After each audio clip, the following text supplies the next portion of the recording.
So good morning, friends.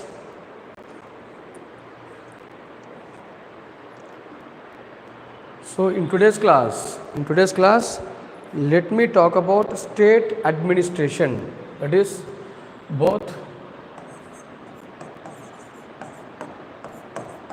Let me talk about both about state legislature and state executive.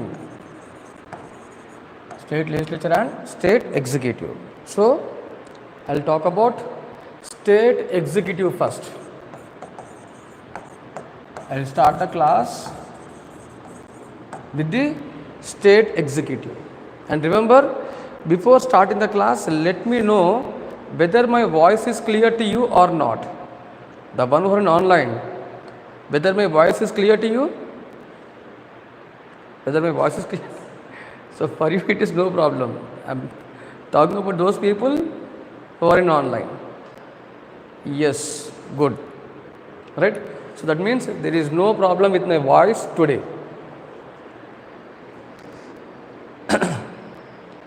Okay then. So let me start the class with this topic of state executive. So if you take this state executive, alright, which includes governor, chief minister and the entire council of ministers. It includes governor, chief minister and entire council of ministers. Alright. So, right, see it is same as that of what you call the union executive. Alright. So state executive is same as that of union executive. Alright. So there is no much difference. Between the state executive and the union executive. So the difference is so whatever we have seen in union government, right? So union government lo na pratidi, it will be in state government, right? The only change is difference in the words.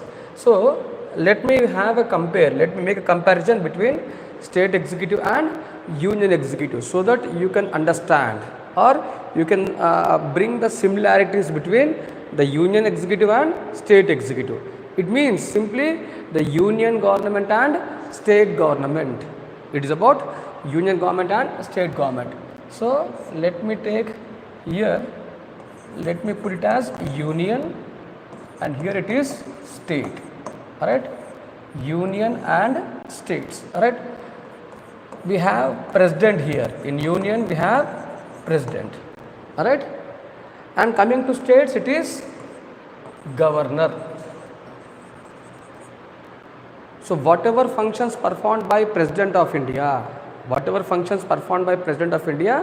more or less the same kind of functions are performed by governor. Alright. So that is the functions of governor are almost all similar to President of India. Ante mottam completely similar kaadu. Alright, there is what you call a nearness. That is there is some kind of similarity. Gurtu pettukondi. President of India and governor, right, both exercise a similar powers but not same. It is not same powers, it is somewhat similar. Here we have prime minister, right, here we have chief minister. Here meeta anta same to same. Ikkada it is council of ministers, again we have council of ministers. Right. So president, governor, prime minister, chief minister, council of ministers, it is same thing in states also. Alright, almost all a same kind of institutions. It is a same kind of institutions. Alright, so let me talk about governor first. Right, already in the previous class I have just started about the governor, right? So how governor is appointed, what are the qualifications required to get appointed as governor, right? So I have mentioned it, but still I'll start from fresh. Alright, if you take appointment of governor, so governor ne ever appoint chestaru? Who will appoint the governor? It is President of India. It is President of India. It is President of India who appoints. It is President of India who appoints governor. That means governor is appointed by President of India by his own order. That is by the order of President of India. Ante so just by order of President the governor is appointed. That means governor stays in the office. Governor stays in the office during the pleasure of President of India. So this is very important word. Governor will stay in office during the pleasure of President of India. So this is clearly mentioned in Constitution. It is clearly mentioned in Constitution. So President of India will stay in the office. I'll explain just that. All right, I'll explain each and everything. So President of India will stay in the office during the pleasure of President. So now, what do you mean by pleasure? What is the meaning of pleasure? All right. So pleasure means what?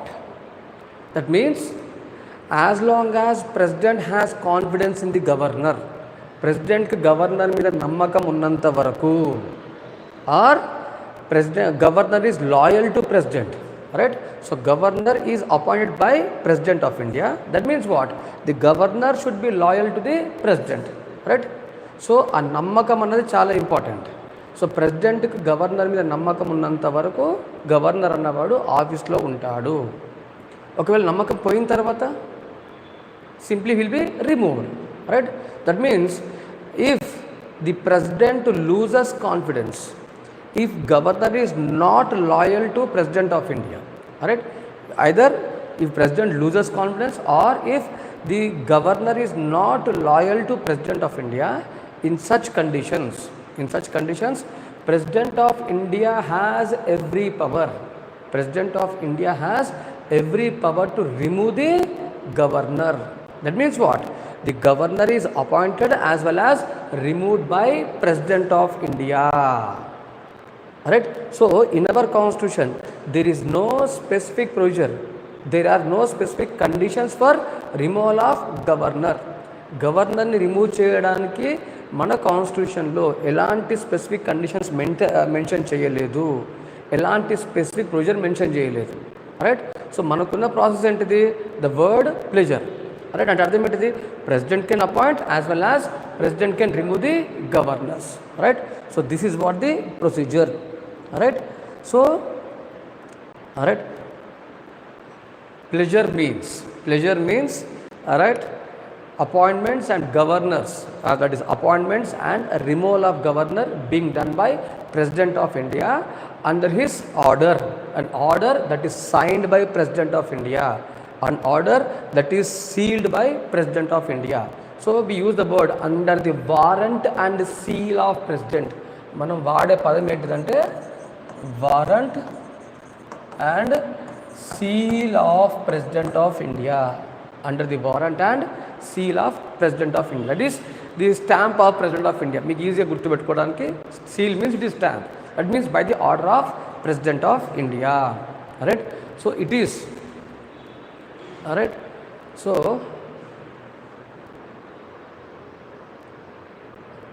this is what you call the appointment and removal process. Right? So if you take, let me compare with President of India. If you take President of India, there is a clear procedure for removing the president in our constitution. Right? Under article 61, under article 61 of Indian constitution, under article 61 of Indian constitution, there is a clear procedure.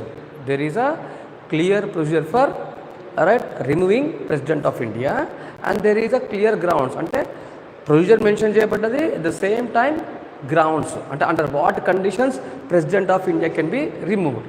Right? So what is the condition for removing President of India? What are the constitutional conditions for removing President of India? I want the answer from Saujanya, because every day you come and salute me. Alright? So at least give an answer. So what is the ground mention? మన కాన్స్టిట్యూషన్లో mention చేసిన grounds ఏంటివి? Article 61 గురించి మనం ఇంతకుముందు మాట్లాడినాం కదా. So article 61లో ఏ ground క్లియర్గా మెన్షన్ చేయబడింది? Alright, there is one ground called as violation of constitution. Alright, so in our constitution there is a clear word, that is, if President of India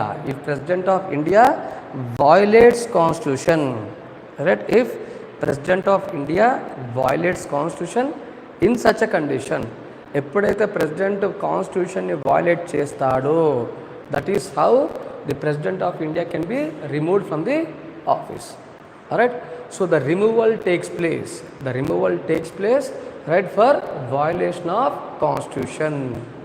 Alright, so what is violation of constitution? Malli inko question, what is violation of constitution? Alright, in our constitution, if you take Indian constitution, president is always required to act on the aid and advice of prime minister. Prime minister ఎలా చెప్తే president అలానే చెయ్యాలి. That means president cannot use his own brain, president cannot use his own mind. తన సొంతంగా ఆలోచించడానికి వీలు లేదు. Prime minister ఏం చెప్తే అది చేయాల్సిందే. President should act according to the aid and advice given by prime minister. If president fails to act, ఒకవేళ ప్రెసిడెంట్ యాక్ట్ చేయలేదు అనుకోండి, if president fails to act, then what is the paristiti? It is a ground of removing. So what does our constitution says? It says that president should act on the advice of prime minister. If president doesn't act, then it is a ground for removal. That is what the meaning of violation of constitution. Alright, so the meaning of violation of constitution is nothing but it is not acting on the advice of prime minister. Right, so మన కాన్స్టిట్యూషన్లో ప్రెసిడెంట్ని రిమూవ్ చేయడానికి క్లియర్గా grounds mention చేయబడ్డాయి. So there are clear grounds mentioned in Indian constitution. There are specific grounds mentioned in Indian constitution for removing. So there is a grounds mentioned as well as the procedure mentioned for removing president. Right, గుర్తుపెట్టుకోండి, it is article 61. Article 61లో there is a clear way of removing President of India. But when it comes to governor, we don't have any such clear procedure. For removing President of India, Governor of the state. Governor remove చేయడానికి మనకు constitutional grounds mention చేయలేదు, procedure mention చేయలేదు. మనకున్న ఏకైక procedure ఏంటిది? What is the only way of removing governor? When president of India removing the governor if the governor violates pleasure, or if governor is not what you call loyal to president, or if governor loses confidence on what you call governor. Right, so these are different conditions. Right, ఇది ఎగ్జామ్కి చాలా చాలా important point. ఒకవేళ governor మీద ప్రిలిమ్స్లో questions రావాలి అంటే this is an important area where UPSC can lift the questions. Right, appointment and removal of governors. Right, so according to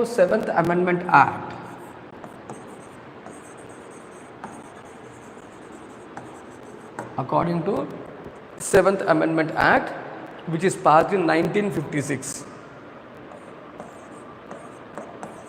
According to 7th Amendment Act, which is passed in 1956, right, it clearly stated that, right, a same person can be appointed as governor of one or more states. Right, a same person can be appointed as, that means there can be a same governor for 2 or more states. Right, a same governor for 1 or more states. That means a same person can be appointed for 1 state or 2 states or 3 states. There were days in India, if you take what you call, even in our own state, that is, there was a common governor for Telangana, Andhra and what you call Tamil Nadu. There were days. Alright, so same person can be appointed as governor for 1 or more states. More means it can be 2 or 3 or 4. It is up to the President of India. Alright, this is one thing. And here I would like to mention some of the recommendations given by Sarkariya Commission, right? Sarkariya Commission, some of the recommendations of Sarkariya Commission. So if you take this Sarkariya Committee, right? So Sarkariya Committee is on center-state relations. So this is a committee that is constituted by Government of India. This is a committee that is constituted by Government of India to study the working of center-state relations in India, right? Center and states, right? So we have union government as well as state governments, right? The kind of relations between the center and states. So this was the first committee that was appointed on center state, right? గుర్తుపెట్టుకోండి, ఇది మొట్టమొదటి centre state relations committee, right? which gave its recommendations right in 1988. So మీరు ఎప్పుడైనా సరే governor మీద answers రాసేటప్పుడు ఖచ్చితంగా సర్కారీ కమిటీ రికమెండేషన్స్ మెన్షన్ చేయాలి, చాలా important, right? So working of governor కానివ్వండి, అపాయింట్మెంట్ ఆఫ్ గవర్నర్ కానివ్వండి, సో గవర్నర్ మీద క్వశ్చన్ వచ్చినప్పుడు you should write the recommendations given by Sarkaria commission, right? So Sarkaria commission has given certain recommendations with respect to appointment of governor. అమ్మా, so చెప్పండి. So it is a committee on centre state relations. So దాంట్లో అవి ఇచ్చే ప్రాసెస్లో, right, centre state relations ప్రాసెస్లో governor మీద కూడా కొన్ని రికమెండేషన్స్ ఇచ్చింది, right? Even on governor, right, on the appointment and working of governor, this committee has given certain recommendations, right? So because why governor is important, because if you take the constitutional role of governor, governor is a bridge between center and states. What is the role of governor? గుర్తుపెట్టుకోండి, right? We have adopted a quasi federal system. We have adopted a quasi-federal system, alright? So which is taken from Canada. Remember the nature of Indian Federation, alright? The nature of Indian Federation or the quasi-federal system. The quasi-federal system, we have adopted this from Canada. That means, alright?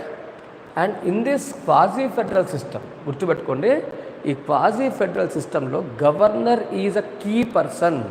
Governor has an important role.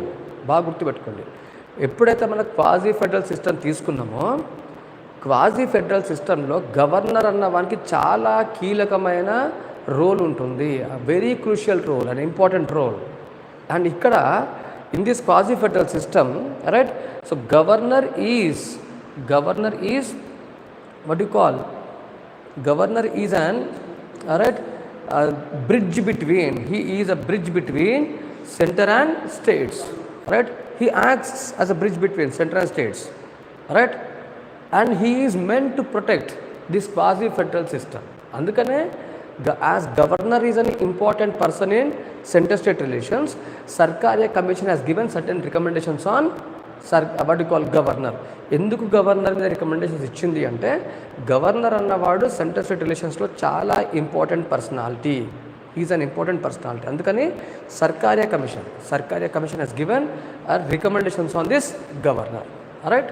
So what are these recommendations, right? And first of all remember, we have an appointed governor but not elected governor, right? So in India we have an appointed governor but not an elected governor. If you take President of India, President of India is elected. Whereas if you take governor is not elected. ఇంతకుముందు ఒక point చెప్తున్నా.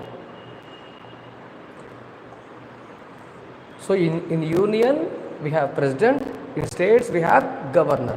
కానీ if you take the difference between president and governor, president is elected whereas governor is appointed. ఇది గుర్తుపెట్టుకోండి. So though governor is similar to president of India, Governor is similar to President of India, but there is a difference. There is a difference between Governor and President of India. The main difference, the important difference here is, right, Governor. Alright, Governor is appointed but not elected. Alright, so why Governor is not elected? అసలు మనకు ఎందుకు ఆ సిస్టమ్ని మనం adapt చేసుకోలేదు? Why our framers of constitution has not given an elected governor? ఒకవేళ elected governor ఉంటే పరిస్థితి ఎలా ఉండేది, సిస్టమ్ ఎలా ఉండేది? రైట్, చిన్న ఎగ్జాంపుల్ చెప్తాను మీకు. Elected governor, elected chief minister. Right, you think that imagination. అమ్మా అర్థం కాలేదు.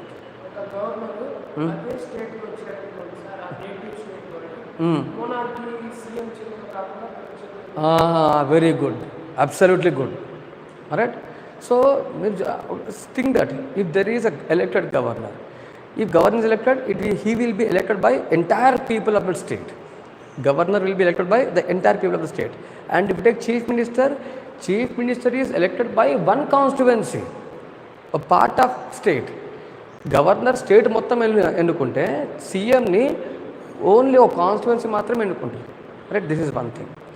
And what is the constitutional role of governor? He is the head of state executive. ఇప్పుడు ఇద్దరు ఎలక్టెడ్ ఉన్నారు అనుకోండి, who will enjoy more powers? Obviously governor. ఇంతకుముందు చెప్పినట్టు governor will become monarch, he will become autocratic. There is every chance and it may lead to conflicts. ఇద్దరు elected ఉన్నప్పుడు conflicts అన్నవి న్యాచురల్గా అరైజ్ అవుతాయి. Right, there will be natural conflicts between governor and chief minister. There will be natural conflicts. So conflicts are inevitable, అవి మనకు తప్పవు. ఇద్దరు elected ఉన్నప్పుడు ఖచ్చితంగా కాన్ఫ్లిక్ట్స్ అవుతుంటాయి.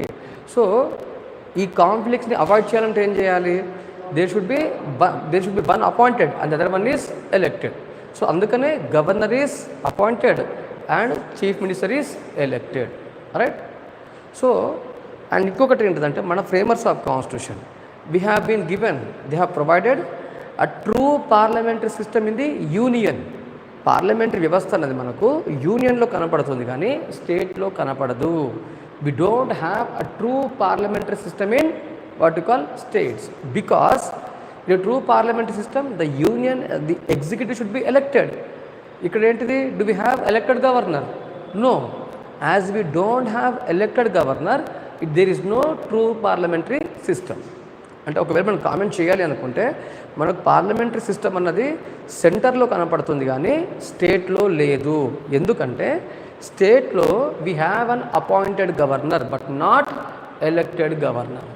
In the state we have an appointed governor but not elected governor. Right అమ్మా, true parliamentary system means, right, in a parliamentary system the executive should be elected. Only there should be elected executive.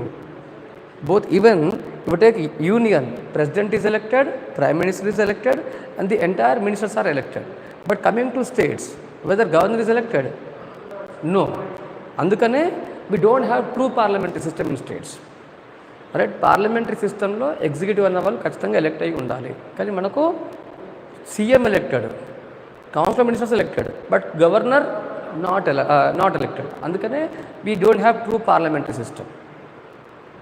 Alright, so according to Sarkaria Commission, alright, Sarkaria Commission says that the person to be appointed as a governor should be from outside the state. Alright, a person who is to be appointed as governor, they should be from outside the state, and they should be from other states. First thing, he or she should be an eminent person. Alright, first of all, the person to be appointed as governor of a state, they should be from outside the state. That means వేరే states నుంచి ఉండాలి, ఇతర states నుంచి. Right, they should be members. Right, they should be members from other states. Okay, this is one thing. They should be eminent persons. Alright, so normally according to Sarkaria Commission, alright, are retired military officers or administrative officers or any eminent person. They can be appointed as, so preferably the military officers, that is the one who is served in armed services, the one who have served in what you call public services, right, and the one who are served in judicial services. So we see the appointment of retired judges, appointment of retired judges as governors, right, judicial, military or administrative services, right. So it is these persons who should be appointed. That means what? Whether a politician can be appointed as governor according to Sarkariya Commission, right. So politicians are, they are not normally recommended. Politicians are not normally recommended for appointment as judges of what called appointment as governors of the states. If you take AP governor, he is a retired judge of Supreme Court. You take Tamil Nadu governor, he is a retired administrative officer, right. So this is what the practice. So Sarkariya Commission ఏమని చెప్పిందంటే పొలిటీషియన్స్ని appoint చేయకూడదు అని చెప్పింది, రైట్. Politician should not be appointed as what you call governors, and పర్టికులర్గా the active politicians, right, it has never recommended, right, active politicians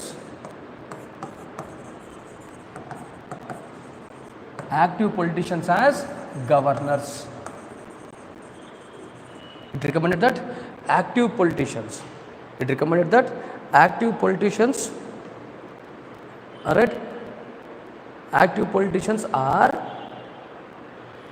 not recommended for getting appointed as governors. Okay, so this is one thing, alright. Next, coming to what you call and if at all a politician is to be recommended as a governor, such a politician should have a buffer time. That is, he should be retired from active politics. Only those persons who have retired from active politics,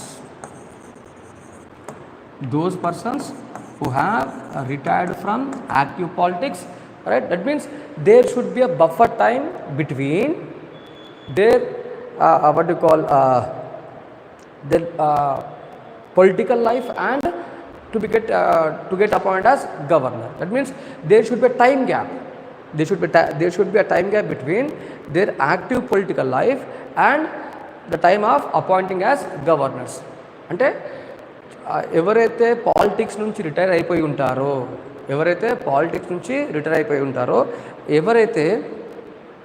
right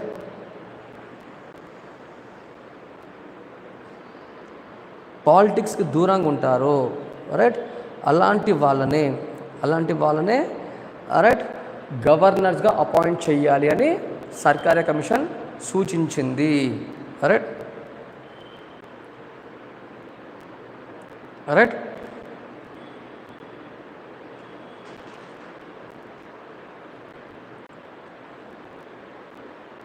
So this is about another recommendation. So an active politician should not be appointed as governor, right, and if a politician is to be appointed as governor, there should be a time gap between his political life and right and the role of governor, right. This is one thing, right. And these governors should be given adequate security of tenure, right, because why security of tenure is required? There is an every chance where President of India can remove them. President of India has every power to remove these governors, alright. So these governors can be removed by President of India. అంటే అప్పుడు ఏంటిది, is there any guarantee for tenure of governor? President నచ్చకపోతే తీసేయడమే, అంతే కదా. అంటే ఆ టెన్యూర్కి guarantee లేదు, right. Normally అమ్మా అది చెప్తా. దో a person, if you take Constitution of India, a person cannot act as governor for more than 5 years, right. Constitutionally speaking, the governor is given a tenure of 5 years, but within these 5 years, ఈ 5 years లోపు వాళ్ళని ఎప్పుడైనా సరే remove చేసుకోవచ్చు. Constitution 5 years tenure ఇచ్చినా కానీ, but the same constitution what does it says? What does the same constitution says? It says that the governors stay in the office at the pleasure of president of India. They stay in the office at the pleasure of President of India. That means what? They can be removed by President of India. They can be removed by President of India at any point of time. They can be removed by President of India at any point of time. That means what? 5 years వరకు continue చేయాల్సిన అవసరం లేదు. ఎప్పుడైనా వాళ్ళని తీసేయచ్చు. Again, see, if the governor is impartial, right? If governor is unbiased, if governor is good in his working, he can be continued even after 5 years. That is reappointment of governor.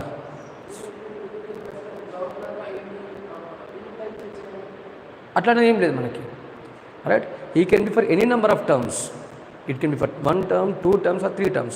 The only condition is he should be reappointed. Right? There is no restriction. ఒక పర్సన్ని ఎన్ని terms అన్న గవర్నర్గా appoint చేసుకోవచ్చు. Right? So కాకపోతే ఏంటిది, every 5 yearsకి ఒకసారి reappointment జరగాలి. సో రీఅపాయింట్మెంట్ ఎవరు చేయాలి? President of India. Right? It is president of India who will reappoint the governor. Right? So సర్కారీ కమిషన్ ఏమని చెప్పిందంటే, so when a governor is appointed he should be given a security of tenure. There should be some kind of security. There should be some kind of security for governor. Alright? And security is always essential. Security is always essential. If there is no security of tenure, ఒకవేళ ఆ tenure అన్నది secure కాలేదనుకోండి, పదవీకాలం, తెలుగులో దాన్ని పదవీకాలం అంటాం. ఒక పదవీకాలం, ఒక సెక్యూర్డ్ పదవీకాలం లేనప్పుడు ఏమవుద్దంటే governors cannot work. They will have all the fear. ఉంటామో పోతామో తెలియదు, ఎప్పుడు తీసేస్తారో తెలియదు. మరి అలాంటప్పుడు can there be a fearless working of governor? భయపడకుండా పని చేయగలరా? ధైర్యంగా పని చేయాలి, భయపడకుండా పని చేయాలంటే ఖచ్చితంగా వాళ్ళకంటూ ఒక టెన్యూర్ ఉండాలి. ఆ టెన్యూర్ కాపాడాలి. సో అది సర్కారీ కమిటీ రికమెండ్ చేసింది. రైట్? సో ఇక్కడ కొన్ని డౌట్స్ రేజ్ చేయడం జరిగింది. So Shashidhar have raise a doubt about 94th Amendment Act. Right? Good to see Shishidhar asking doubts. Dharani, are you there in the class? Dharani, Neelaveni, మీరు క్లాస్లో ఉంటే ఒకసారి జై కొట్టండి. Right?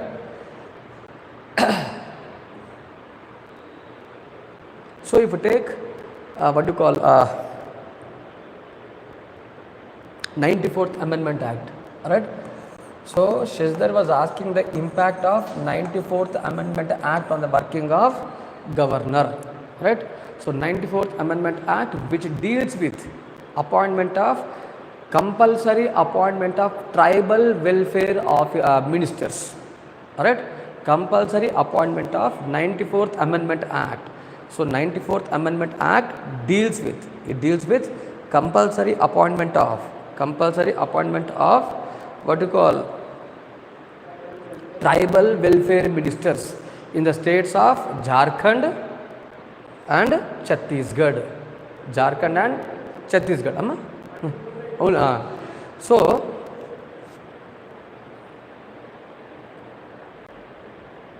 appointment of tribal welfare ministers in the states of Jharkhand, Chhattisgarh and Odisha. Right? So but Odisha is even before this 94th Amendment Act, they are being given with this, they had tribal welfare ministers. So 94th Amendment Act is specifically about Jharkhand and Chhattisgarh. Right? So the constitutional obligation of governor of Jharkhand and Chhattisgarh. Right?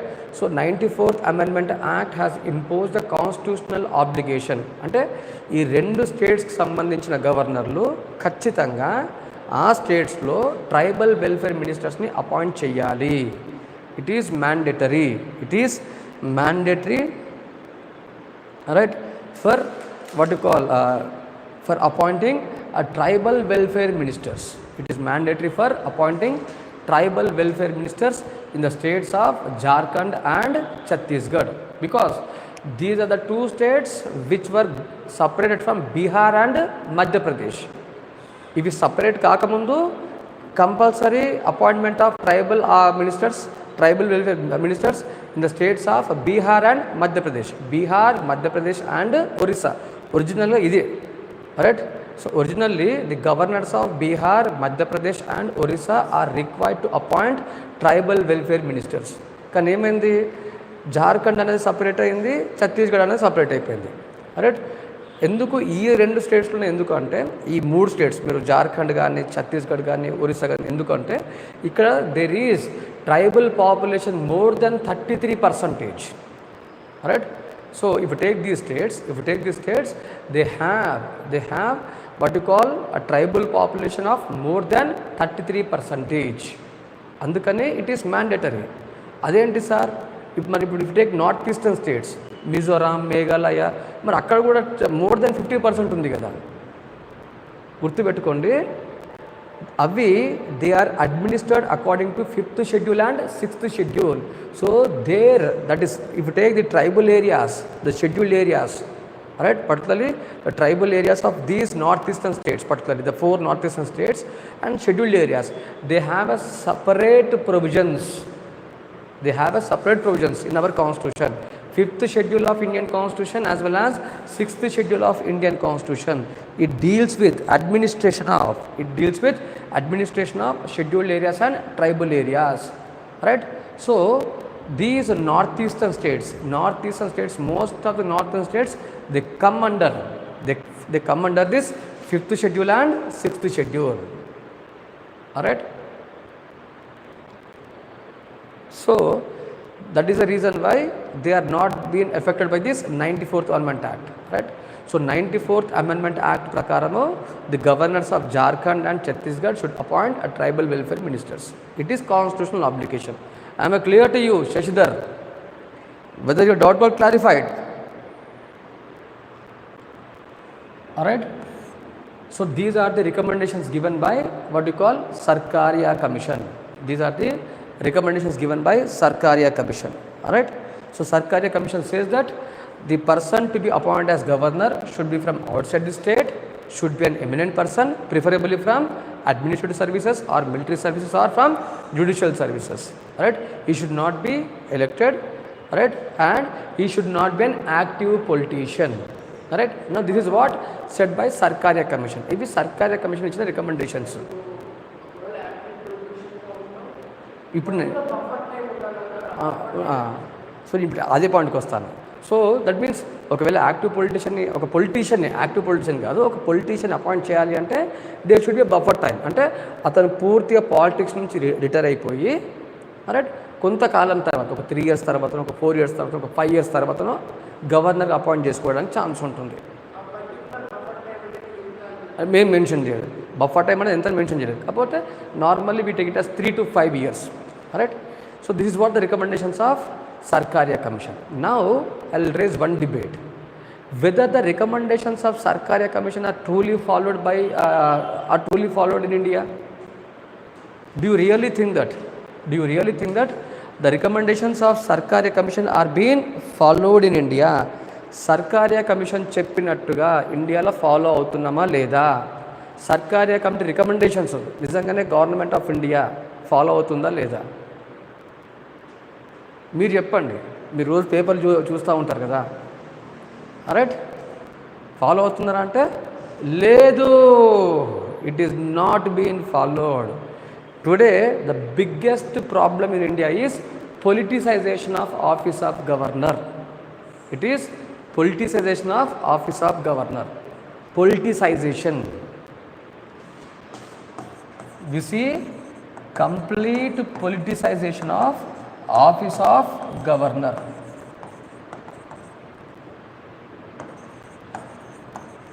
అంటే పూర్తిగా politicise అయిపోవడం. దాన్ని తెలుగులో ఏమంటారమ్మా? మీరు చెప్పాలి, నాకు సాయం చేయాలి మీరు తెలుగులో. Right. Right. So we see a complete what you call a politicization. అంటే అదొక రాజకీయ ఇన్స్టిట్యూషన్గా మారిపోయింది. రైట్, పొలిటిసైజేషన్ అంటే it is completely it has become politics involved. Right, నా how can we say that right there is a politicisation of office of governor. Sarkaria commission ఏం చెప్పింది? Eminent persons from the 3 services, military, administrative or judicial services should not be active politicians. కానీ ఒక last 25 yearsలో మీరు ఈ 10-15 years కాదండి, మీరు 1980s నుంచి మొదలు పెడితే అంటే ఆల్మోస్ట్ 1990s నుంచి మనం చూస్తున్నది ఏంటంటే active politicians being appointed as governors. First thing active politicians. ఎప్పుడైతే యాక్టివ్ పొలిటీషియన్స్ని గవర్నర్గా అపాయింట్ చేసినప్పుడు ఏమవుద్ది?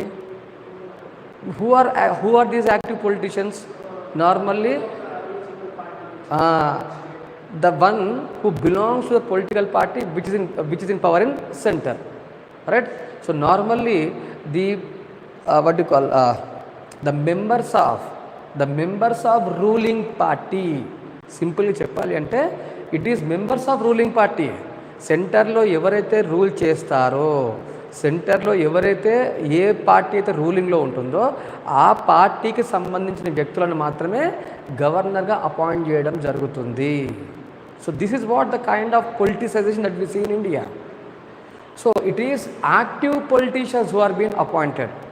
సే ఫర్ ఎగ్జాంపుల్ నిన్న మనం చూసినాము, right, there was an oath taken by union government. మరి ఎవరికైతే మినిస్ట్రీస్ రాలేదో వాళ్ళకి ఇచ్చే పోస్ట్ ఏంటిది? గవర్నర్గా అపాయింట్ చేసుకోవడం, అంతే కదా, రైట్. సో టికెట్ రాని వాళ్ళు, ఎలెక్ట్ కాని వాళ్ళు, రైట్, ఎవరికైతే మినిస్ట్రీస్ రాలేదో అంటే పార్టీలో ఇంపార్టెంట్ పర్సన్స్ అయ్యి ఉండి వాళ్ళకి ఏ పొజిషన్ లేనప్పుడు ఏం చేస్తారు? గవర్నర్స్గా అపాయింట్ చేయడం.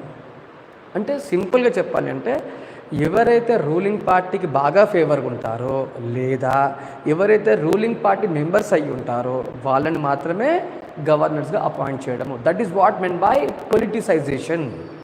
That is the meaning of politicisation, right. So politicisation here means it is appointment of active politicians, which is totally against what? It is totally against to Sarkaria commission recommendations. పాపం Sarkaria committee right ఒక మంచి సిస్టమ్ని create చేద్దాం అనుకుంటే ఏమవుతుంది? Right, so it is totally politics, right. Now when ever an active politician is appointed as governor, what will be the outcome? When an active politician is appointed as governor, what will be the impact? It is not rule of president, it is not rule of state, it is the rule of center. ఇదే పెద్ద problem ఇండియాలో. Centre state relations పాడవడానికి కారణం ఏంటిదంటే ఈ governor వ్యవస్థ, right. Governors ఏం చేస్తారంటే they always bring the interest of centre in to the states. They impose, they always act on behalf of union. లేదా ఒకవేళ వాళ్ళు సెంటర్ జడ్జ్మెంట్ యాక్ట్ చేయలేదు అనుకోండి, ఏమవుద్ది? Removed, because president of India acts on the advice of prime minister, అంతే కదా. ఇప్పుడు ఒకవేళ governor acts against union government, there is a danger of removal. So me post మీరు కాపాడుకోవాలంటే సెంటర్ ఏం చెప్తే అదే చెయ్యాలి. That means can we say that this office of governor is totally biased? Can we say that there is a complete partiality in the working of governor? Partiality untunda leda? Alright, what about the people in online? The one who are in online. Alright, so definitely because of this politicization, alright, so because of politicization, the office of governor is totally biased, right? Biased the working of governors, right? So they show favoritism towards center. They always act as an agent of center, and this has much impact. When office of governor is politicized, when governors acts as an agent of center, what they will do? They always favor center. Then what about the interest of states? Will they protect the interest of states? వాళ్ళు states సంబంధించిన interest protect చేస్తారా? చెయ్యరు. They will not protect the interest of states. They always act against the interest of states. States గురించి పట్టించుకోరు. ఇప్పుడు చిన్న example చెప్తాను మీకు. సెంటర్లో ఒక పార్టీ ఉంటుంది. ఇప్పుడు ఎన్డీఏ పార్టీ ఉంది. స్టేట్స్లో దానికి ఆపోజిట్ పార్టీ ఉన్నదనుకోండి, అప్పుడు ఎలా ఉంటుంది సిచ్యువేషన్స్? రైట్. సో సెంటర్లో ఒక పార్టీ ఉండి స్టేట్స్లో అపోజిషన్ పార్టీస్ రూల్ చేస్తున్నాయి అనుకోండి, అప్పుడు ఆ స్టేట్ గవర్నమెంట్స్కి పూర్తి కోఆపరేషన్ ఉంటుందా ఉండదా? సెంటర్ నుంచి ఆ స్టేట్ గవర్నమెంట్స్కి కోఆపరేషన్ ఉంటుందా ఉండదా? ఉండదు. ఎందుకు? రెండు ఆపోజిట్ పార్టీస్ కాబట్టి కోఆపరేషన్ ఉండదు. First thing. And governor state interest కాపాడతాడా, సెంట్రల్ ఇంట్రెస్ట్ కాపాడతాడా? సెంట్రల్ ఇంట్రెస్టే. రైట్. ఈ ప్రాసెస్లో what they will do is these governors they will provide a negative comment on state governments because they act as what you call agent of center. They have a role of reporting to the center. Governors are required to report about the working of state government to the center.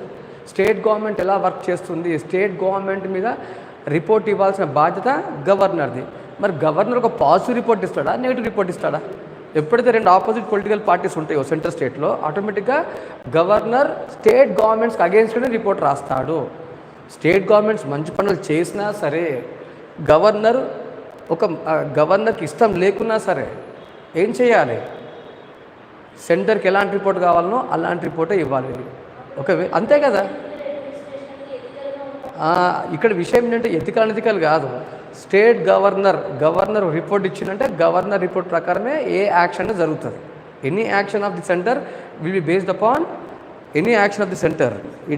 Upon the report of governor. ఒకవేళ governor negative report ఇచ్చింది అనుకోండి state governments మీద, think that a governor has, so I'm having a kind of back pain, I will sit, I'll take the class, but not by standing, by sitting. All right. So I think it will be difficult for the people online who can't see me. All right. అంతే. ఆ షోటోళ్ళకు వార్తలు ఉంటాయి చూసిందా, బదిరులకు వార్తలు. Right. So విషయం ఏంటంటే, ఇప్పుడు as long as governor favours centre he will be in office. అంతే కదా. గవర్నర్ అన్నవాడు సెంటర్కి ఫేవర్ చేసినంత వరకు ఆఫీస్లో ఉంటాడు, సెంటర్ చెప్పినట్టు విన్నంత వరకు ఆఫీస్లో ఉంటాడు. రైట్. ప్రెసిడెంట్ తీసేయచ్చు కదా అంటే, governor is according to will and wish of centre. Centre చెప్పినట్టే ఉంటున్నాడు కదా, మరి అలాంటప్పుడు తీయాల్సిన అవసరం ఏంటిది? తీసేసేది ఎవరిని? ఇట్ ఈస్ ది స్టేట్ గవర్నమెంట్ని గవర్నర్ రిపోర్ట్ని యూజ్ చేసుకొని, right, right, the centre can remove the state governments. That is what president rule. Right. State emergency president rules. How president rules are imposed? Based upon the report of governor.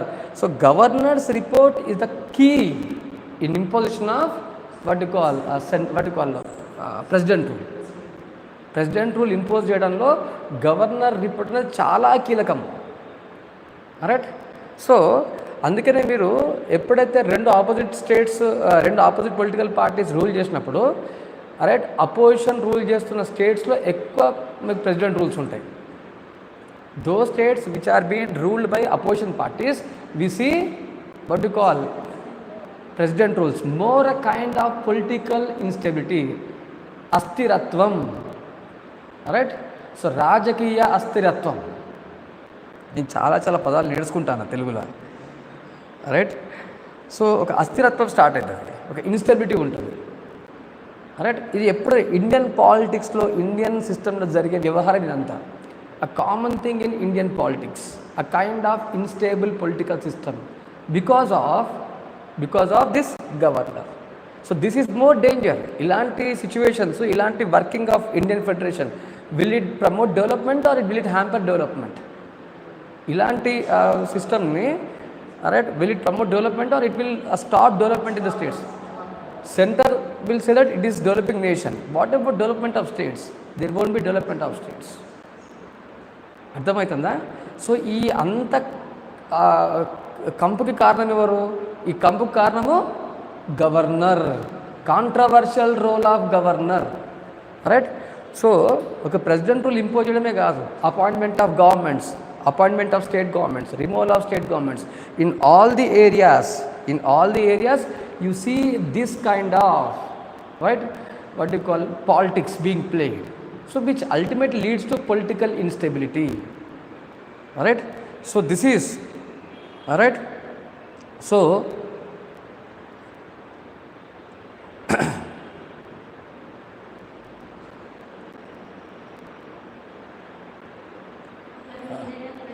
Right. So ఒక్క నిమిషం తీసేస్తారు. ఒకవేళ governors నిజాయితీగా పనిచేసినప్పుడు, ఒకవేళ governor states కనుక favour చేస్తే మాత్రము అలాంటి గవర్నర్ని ఆఫీస్లో ఉంచారు. రైట్. సెంటర్ని కాదని ఎవ్వడు కూడా ఉండలేడు ఇండియన్ సిస్టంలో. ఏ పొలిటికల్ పార్టీ గవర్నమెంట్ ఫామ్ చేసినా సరే, ఏ political party central government form చేసినా సరే, సెంటర్కి అగేన్స్ట్గా ఎవరు ఉండరు. ఎవరైనా సరే సెంటర్కి అగేన్స్ట్ యాక్ట్ చేస్తే వాళ్ళు ఎక్కువ రోజులు ఆఫీస్లో ఉండరు.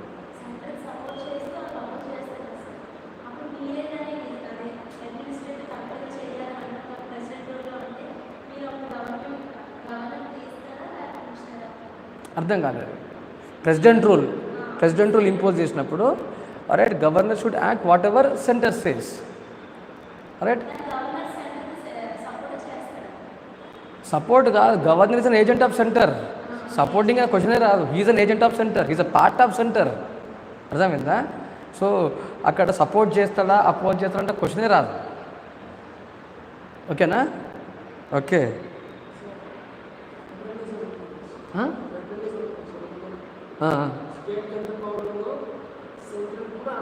లేదు, మన ఇండియన్ సిస్టమ్ అలాంటిది కాదు. India is not a true federation. We are not true federation. అందుకనే I use the word quasi federation. ఇంతకుముందు ఒక వర్డ్ యూజ్ చేసిన, క్వాజీ ఫెడరల్ సిస్టమ్ అని వాడిన. క్వాజీ మీన్స్ పార్ట్లీ, సగం సగం. మనం కంప్లీట్ ఫెడరేషన్ కాదు, కంప్లీట్ యూనియన్ కాదు. ఇట్ ఈస్ పార్ట్లీ ఫెడరల్, సగం ఫెడరల్ మనం. రైట్. సో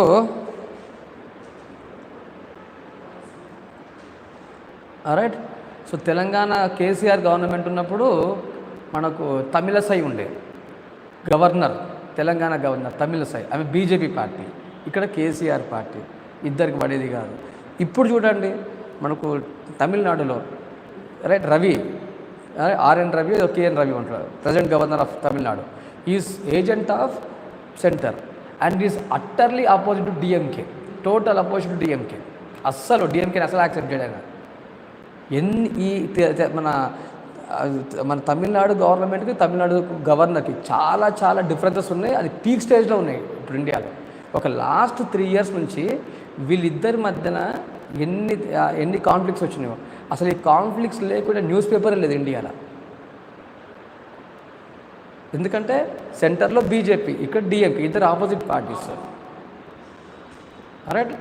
మీకు అంతెందుకు, ఇప్పుడు మన కర్ణాటకలో సెంటర్లో బీజేపీ, స్టేట్లో కాంగ్రెస్ పార్టీ. బీజేపీ ఆడుకుంటుంది కర్ణాటకని, మామూలుగా ఆడుకోవట్లేదు. ఈ మధ్యన ఒకటి రేప్ కేసు ఒకటి వచ్చింది, రేవన్న అన్నగా. ఇవన్నీ పొలిటికల్లీ మోటివేటెడ్. రైట్. ఎలక్షన్స్ ముందు మళ్ళీ అది. Right. So issue of Kavitha, Delhi liquor స్కామ్లో. ఎందుకంటే టీఆర్ఎస్ పార్టీ ఆపోజిట్, బీజేపీ, ఇద్దరు ఆపోజిట్. టీఆర్ఎస్ పార్టీ కనుక బీజేపీతో కలిసిపోయి ఉంటే అసలు ఏ కేసు ఉండేది కాదు. Take the case of Kejriwal Delhi government. అంటే గుర్తుపెట్టుకోండి, ఎప్పుడైనా సరే రెండు ఆపోజిట్ పొలిటికల్ పార్టీస్, రైట్, రెండు ఆపోజిట్ పొలిటికల్ పార్టీస్ ఉన్నప్పుడు సెంట్రల్ స్టేట్స్లో గవర్నర్ అనేవాడు ఒక శాండ్విచ్, ఇద్దరి మధ్యన శాండ్విచ్. రైట్. ఎవరికి ఫేవర్ చేయాలి అంటే సెంటర్ ఫేవర్ చేయాలి. రైట్. బేసికల్గా సెంటర్కి సంబంధించిన వ్యక్తులను మాత్రమే ఇక్కడ అపాయింట్ చేస్తాం. ఇది అంటే అబ్జర్వ్ చేసింది ఇదే. ఇండియన్ 1990s తర్వాత role of governor has become much more politicised. ఇప్పుడు మీరు ఒక బీజేపీని మీరు బ్లేమ్ చేయడానికి వీలు లేదు. కొన్ని ఇన్స్టాన్సెస్ చెప్తా. రోషయ్య, ఎవరికైనా తెలుసా మీకు? Rosaiah chief minister of combined Andhra Pradesh. Right. ఇక్కడ సీఎం అయిపోయినా next day very next day he was appointed as governor of Tamil Nadu. Very next day he is appointed as Governor of Tamil Nadu, and he served as Governor of Tamil Nadu for 5 years. Roshaya was Governor of Tamil Nadu. ఇక్కడ అదే ఇప్పుడు మనకు what does hour సర్కారీ commission says active politician should not be appointed అని చెప్తున్నా, but what is been done, right? Active politician being appointed as governor ఉండొచ్చు. అదే కదా ఇప్పుడు ఇండియాలో జరుగుతున్న పరిస్థితి. మీకు బండారు దత్తాత్రేయ పేరు విన్నారు ఎప్పుడన్నా? ఒక 5 సార్లు ఎంపీ ఆఫ్ సికింద్రాబాద్, రైట్? ఇప్పుడు కిషన్ రెడ్డి ఉంటున్నాడు కదా, కిషన్ రెడ్డికి ముందు ఆయన MP, right? Active, very active member of BJP, right? Union cabinet minister. Narendra Modi first time PM అయిన తర్వాత he was given portfolio in union cabinet. తర్వాత నెక్స్ట్ టైం ఏంటిది? He was appointed as governor of Himachal Pradesh. Bandaru Dattatreya he was appointed as Himachal Pradesh, right? So ఇంకొక funny example చెప్తాను మీకు, అసలు మామూలు example కాదు అది. There is one what you call chief minister of Maharashtra called as Sushil Kumar Shinde. Sushil Kumar Shinde, he was the chief minister of Maharashtra. ఎమ్మటి అతను ఏం చేసిందంటే he was made as governor of Andhra Pradesh, combined Andhra Pradesh. YSR government ఉన్నప్పుడు, YSR CM ఉన్నప్పుడు Sushil Kumar Shinde was governor.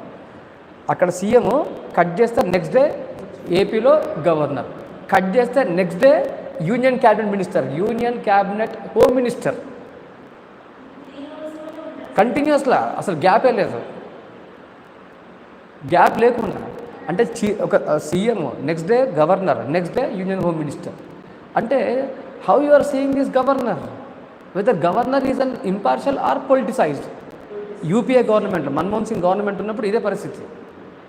మంచి ఒక perfect example to show the politicisation of governor of what you call states. How the governors, the office of governor is politicised, right? So ఎప్పుడైతే governors are politicised, whenever the office of governors are politicised, will there be any chance of what you call protection of center-state relations, protection of federation spirit? No. అంటే ఇండియాలో ఇంతమంది చెప్పిన అన్ని కంపులకు కారణం ఎవడంటే గవర్నరే, right? So ఈయన పేరు కంపు కమరుద్దీన్ అని పెడదాం మనం గవర్నర్ని, రైట్? క్వశ్చన్ రాసుకోండి, వెరీ ఇంపార్టెంట్. ఈ క్వశ్చన్ మీకు పబ్లిక్ అడ్మినిస్ట్రేషన్, ఈ టాపిక్ ఇప్పుడు నేను చెప్పిన ఎగ్జాంపుల్స్, నేను చెప్పిన డిబేట్, ఇదంతా మీకు ఆప్షనల్, పబ్బాడికి ఇటు పాలిటిక్కి రెండింటి వరకు వస్తుంది. ఒక question came in public administration, question was asked for 30 marks, right? Explain the role of controversial role of governor in India. Take down question, explain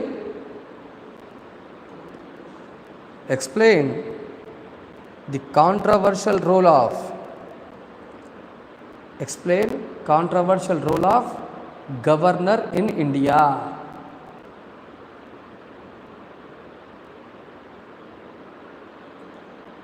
controversy ఉందా లేదా? ఇప్పుడు మీరు చెప్పండి, ఉందా ఈ controversy?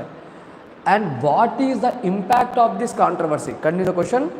And what is the impact, ఒకటే question. And what is the impact of this controversy? What is the impact of this role? So when you are writing this answer, please do quote examples. ఖచ్చితంగా examples coat చేయాలి. And remember, we have a very important judgment given by Supreme Court, that is judgment in SR Bommai case. In SR Bommai case, our Supreme Court of India, in SR Bommai versus Union of India case,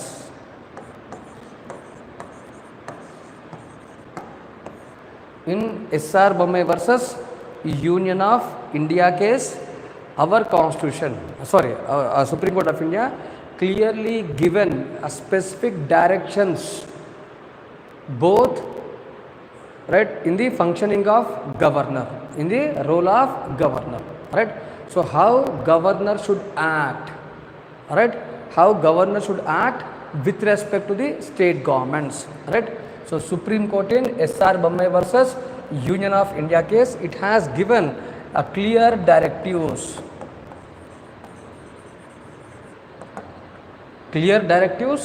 alright, in the working of governor, alright, in the working of governor,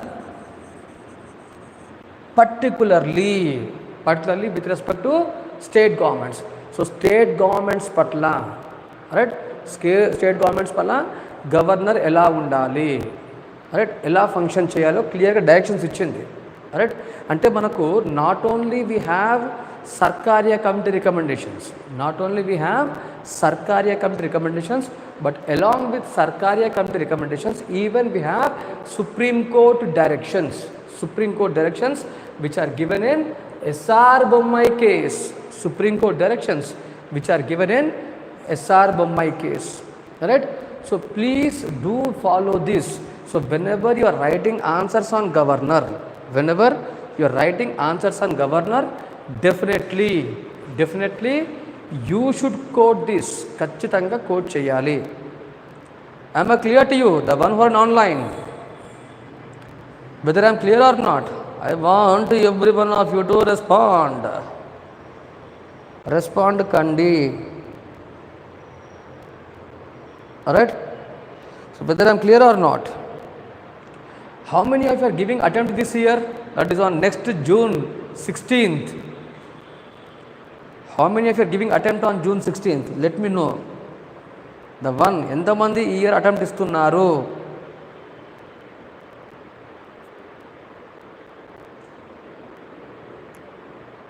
just to know about them. నాకు పెద్దగా వచ్చేది లేదు పోయేది లేదు, కానీ మీరు చెప్పండి, నాకు ఒక ఐడియా ఉంటుంది. పలానా క్యాండిడేట్స్ ఎగ్జామ్ రాసుకున్నా నాకు ఐడియా ఉంటుంది నాకు. Right, okay. So this is about the controversy behind the actual working of governor in India. Alright, next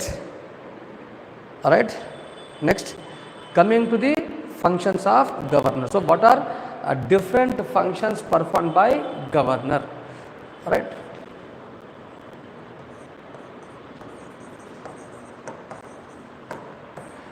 so before going to functions of governor, I will give some of the important articles some of the important articles, alright, with respect to governor. One is Article 163, Article 164, Article 166, Article 167.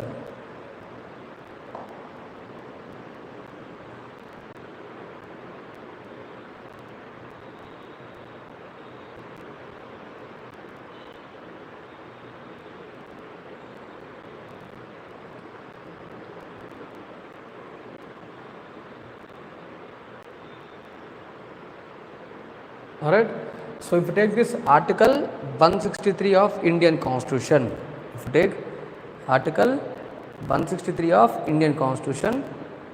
alright, so it says that governor acts, alright, on the aid and advice of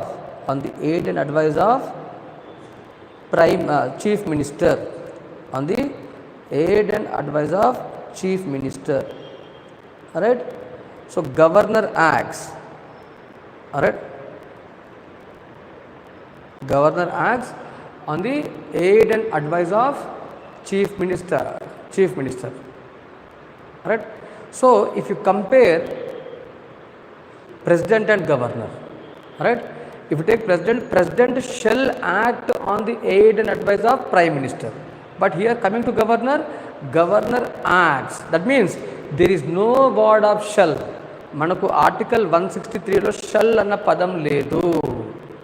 ప్రెసిడెంట్కి అయితే president shall act, that means what, president should act. there is no compulsion, there is no option for president.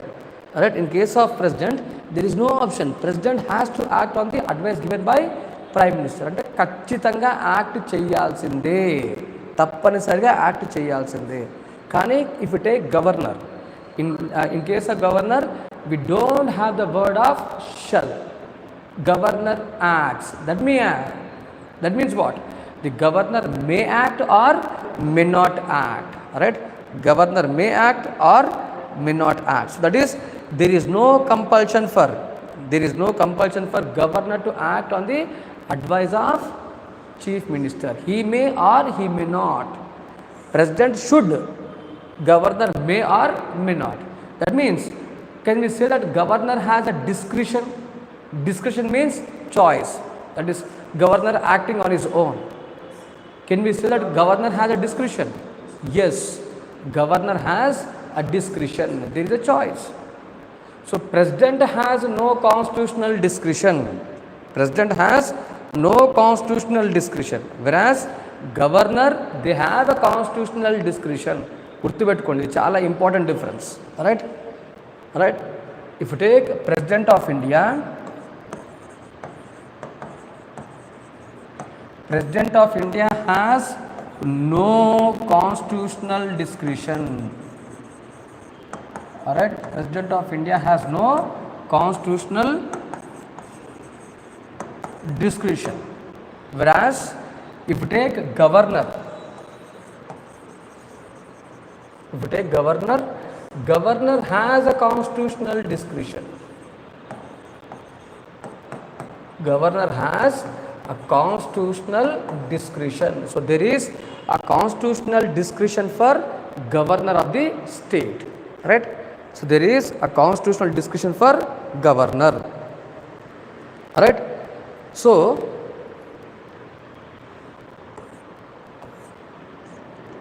this is about what you call difference between, right? Because enduku ledante president should act. Why president has no discretion? Because president should act. Whereas for governor, he may act or may not act. He may act or may not act. That is the reason. Alright. And remember another important article, that is Article 201. Another important article, that is Article 201. Article 201. Article 201 clearly provides, Article 201 has clearly provided a constitutional discretion. Under Article 201, the governor has a constitutional discretion. Governor has a constitutional discretion. Alright, so this is another important difference that you should know. Alright, governor has a constitutional discretion under Article 201. అంటే Article 201 ప్రకారము governor chief minister advice లేకుండా, right, state గవర్నమెంట్తో సంబంధం లేకుండా act చేయొచ్చు అని క్లియర్గా mention చేసింది. That means what, in certain functions, right, in certain functions governor can act without the advice of chief minister, which is clearly mentioned in Article 201. So ఎప్పుడైతే మనం ఆర్టికల్ 163 చదువుతామో, along with article 163 you should also remember article 201. Both are equally important. That is article 163 as well as article 201. Both should be read together. Alright.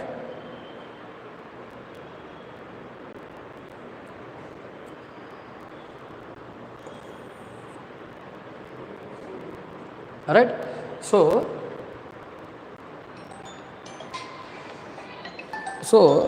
that means in India there is a constitutional discretion given to governor of the state. Hello, can you call me?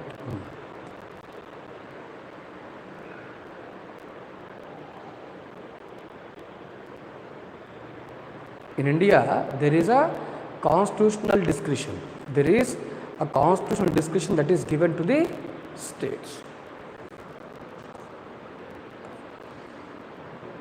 Alright, so this is what you should remember. Alright, and coming to Article 164 of Constitution, Article 164 of Indian Constitution. So if you take this Article 164, Article 164 talks about appointment and removal. Article 164 talks about appointment and removal. It talks about appointment and removal of, right, Council of Ministers and Chief Minister. Right? It talks about appointment and removal of Chief Minister and other Council of Ministers. So, who appoints this Chief Minister and other Council of Ministers? It is Governor. It is Governor. So, it is Governor who appoints. Right? Gurtupettukondi. Right? It is Governor, Chief Minister and other Council of Ministers. They are both appointed and removed by Governor. So, Article 164 deals with appointment and removal of Chief Minister and other, what do you call, State Council of Ministers. Coming to Article 166 of the Constitution, it deals with rule making power of Governor. Right? Same as President of India. President ki elagaithe rule making powers untayo union lo, coming to states, Governor has the power. Right? So, Governor has the rule making power. Governors have rule making power. Alright, rule making power under Article 166 of the Constitution. Under Article 166, alright, it is rule making power of governors. And without rules can be run the administration. Rules lekunda administration run avutaya. It is not possible to run the, it is not possible to administer, it is not possible to govern. Alright, for smooth administration, for efficient governance, what is required is rules. Now, who should make these rules? Rules ever cheyali? Governor. Governor enduku cheyali? Because he is the head of executive. Right? State executive head evaru? Governor. As the head of the executive, he has the responsibility. As the head of the executive, governors have responsibility of making rules. Right? So, governors have the responsibility. Governors have responsibility of making rules. Making rules for convenient transaction of, making rules for convenient transaction of business of Government of India. Rules for convenient transaction of business of Government of India. Alright. So,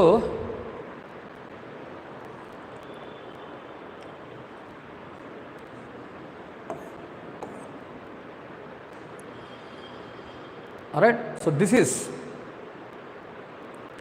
alright about Article 166. It is about Article 166. Alright, coming to Article 167 of the Constitution. Alright, Article 167 says that, alright, it is the duty of Chief Minister. It is the duty of Chief Minister to provide all necessary information. Alright, it is duty of Chief Minister to provide all the necessary information to the Governor whenever required. Right?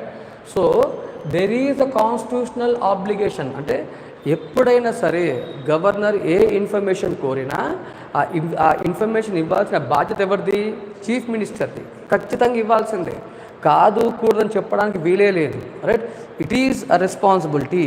It is a responsibility of, it is the responsibility of what you call the it is the responsibility of the Chief Minister. It is a constitutional responsibility of Chief Minister to provide all the required information, to provide all the required information to the Governor on whatever matter. అది ఏ విషయమైనా కావచ్చు, ఏ విషయం మీద అయినా సరే governor information కోరవచ్చు. అలా కోరినప్పుడు ఖచ్చితంగా ఇవ్వాల్సిన బాధ్యత చీఫ్ మినిస్టర్ది. That is what article 167. Right, so ఇవి మీరు ఖచ్చితంగా గుర్తుపెట్టుకోవాల్సిన articles. Article 163, article 164, article 166, article 167, article 201. Right, so this is about what you call important articles. Now let me talk about the functions of governor. Same as President of India, same as president of India. So మనం president of ఇండియాలో ఎలాగైతే categorise చేసినామో, right, ఎలాగైతే మనం classify చేసినామో, even in case of governor we can classify these functions. We can classify the functions of governor into executive functions, legislative functions, judicial functions. Alright, then no defense, no diplomatic. It is emergency functions, special responsibilities of governor.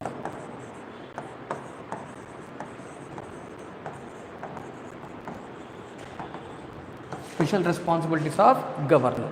So we can classify, right, the functions of governor. We can classify the functions of governor.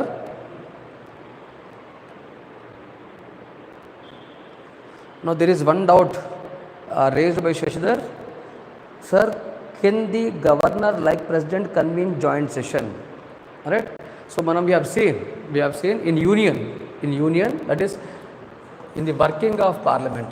So this is about the doubt raised by one of our student. It is about convening joint sessions. So we have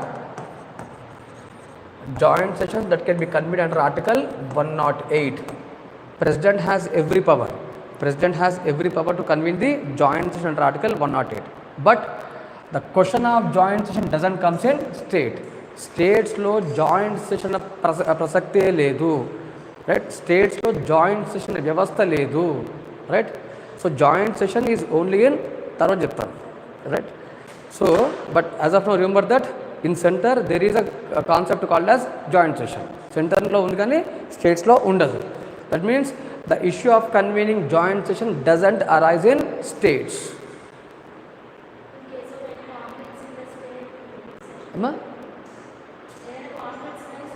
I will explain when it comes to state legislature. నేను చెప్తాను మీకు. So when I start state legislature, then I'll explain, right, all the consequences, right, all the possible outcomes, right? But as of now remember that there is no question of any joint sessions. There is no question of any joint session in the states. All right.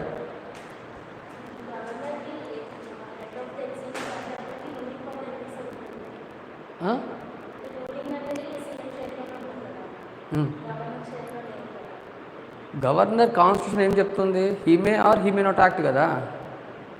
Constitutional is empowered. విషయం మీరు గుర్తుపెట్టుకోవాల్సింది ఏంటంటే even president కూడా if take this word of shall, whether in our original constitution, whether president, do we have the word of shall? In our original constitution we don't have the word shall in with respect to president. The word shall has been added only by 42nd Amendment Act in 1976. 1976 ముందు shall అన్న పదం లేదు మనకు. President may act or president may not act అంటే same as governor even president had a discretion. He may act or he may not act. అందుకే మీకు president starting చెప్పినప్పుడు ఇంకొక ఆర్టికల్ చెప్పిన, దాని పేరు ఆర్టికల్ 53. ఇండియాలో ఏ కోచింగ్ ఇన్స్టిట్యూషన్, ఏ ఫ్యాకల్టీ చెప్పని పాయింట్ అది ఆర్టికల్ 53 గురించి. What does article 53 says? President acts on his own. President may act either on his own.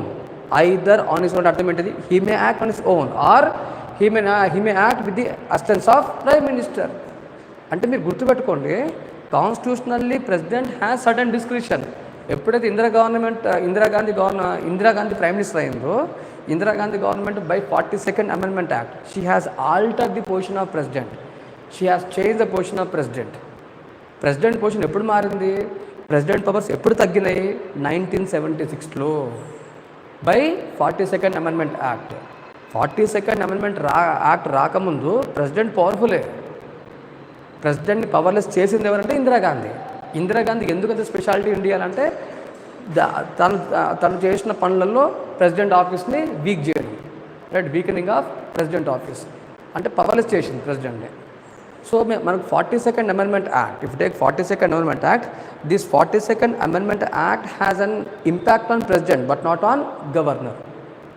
42nd Amendment Act అన్నది ప్రెసిడెంట్ ఆఫీస్ మీద ఇంపాక్ట్ అయ్యింది కానీ గవర్నర్ ఆఫీస్ని ఎలాగా అంటే ఏ విధంగా కూడా ఇంపాక్ట్ చేయలేదు. Right, there is no impact of 42nd Amendment Act on office of governor. Alright, so there is no impact on office of governor.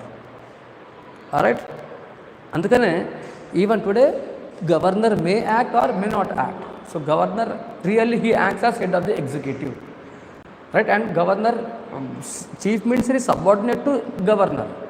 గుర్తుపెట్టుకోండి, CM is subordinate governor. Right, so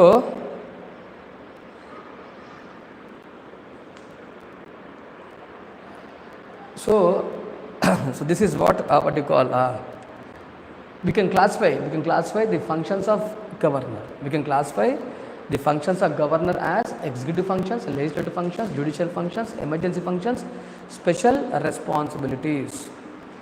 Right, special responsibilities. All right, so this is how we can do.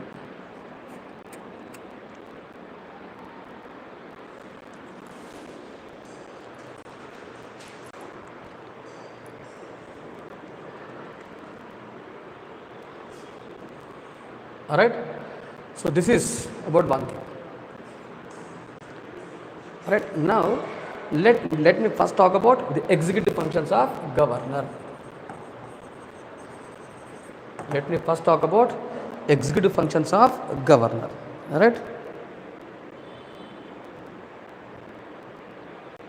right, so coming to your doubt, Shashidhar, though you are correct, but we cannot openly say that India has a dictatorial democracy. We cannot say, right, and we cannot say it as a dictator democracy. There are two things. You have used two important words, democracy and dictatorship. Whether both can coexist, Shashidhar, whether both dictatorship and democracy can coexist. రెండు ఒక దగ్గర కలిసి ఉంటాయా? ఎక్కడ dictatorship ఉంటుందో అక్కడ democracy ఉండదు, ఎక్కడ డెమోక్రసీ ఉంటుందో అక్కడ డిక్టేటర్షిప్ ఉండదు. Right,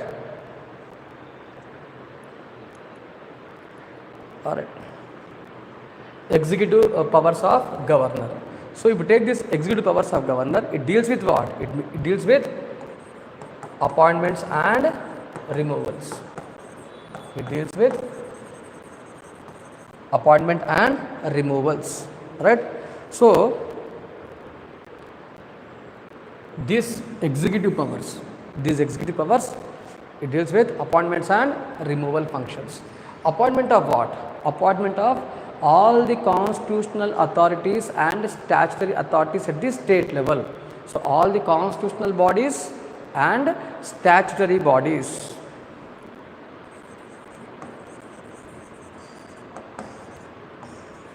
Constitutional and statutory bodies. All right, but remember, most of the constitutional bodies are in the states. Most of the constitutional bodies in the states, all right,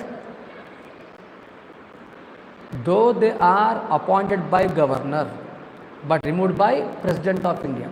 appoint చేయడము governor, remove చేయడము president of India. ఇది బాగా గుర్తుపెట్టుకోండి. చాలా వరకు స్టేట్లో ఉన్న constitutional authorities, చెప్తాను ఎగ్జాంపుల్ చెప్తాను. They are appointed by governor but removed by president. Say for example state public service commission, APSC ఉంది, ABPSC, TSPSC, state public service commission. Alright, so if you take the State Public Service Commission, it is a constitutional institution. Appointed by whom? Appointed by governor but removed by President of India. State Election Commission, appointed by governor but removed by President of India after passing a resolution. Alright, so these are the institutions which are involved in which are appointed by governor but removed by president of India. ఇది బాగా గుర్తుపెట్టుకోండి. Appoint చేయడం governor,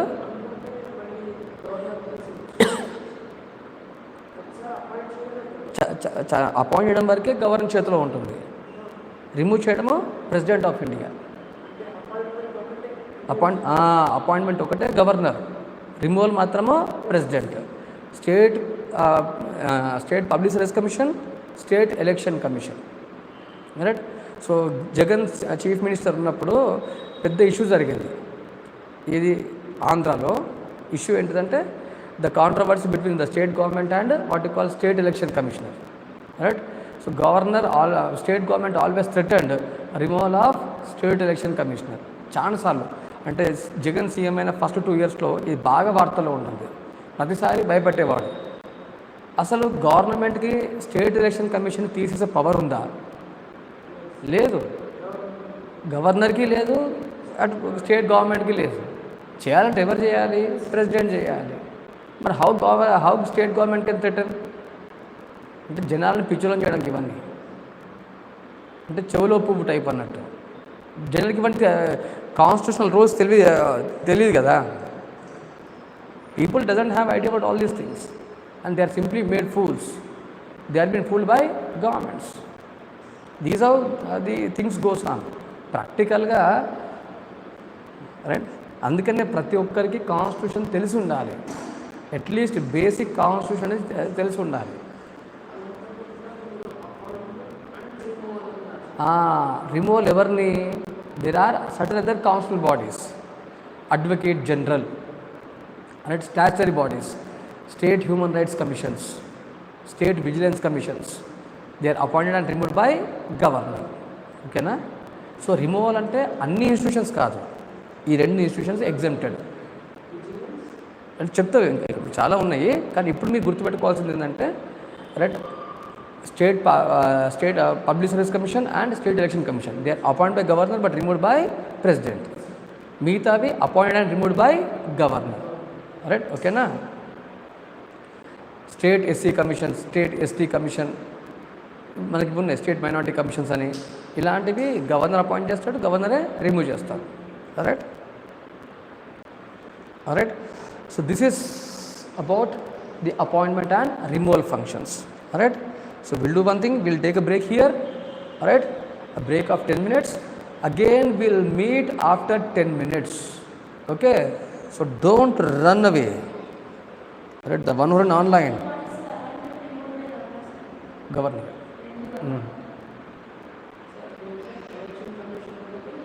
State Public Service Commission.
So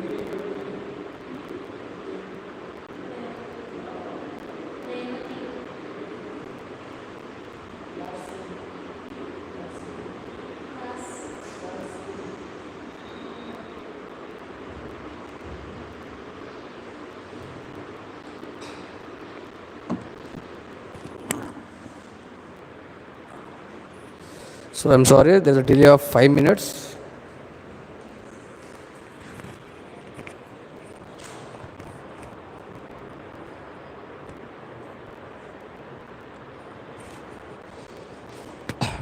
Just wait for 2 minutes.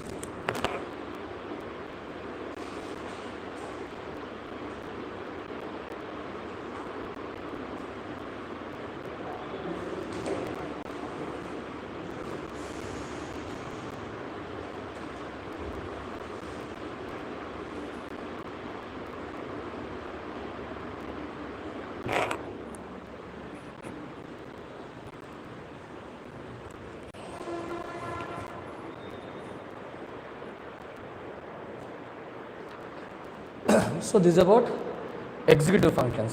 Next, let us talk about legislative functions of governor. Let me talk about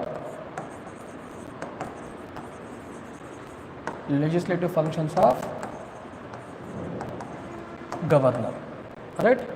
So if you take this legislative functions, that is the role of governor, with respect to what you call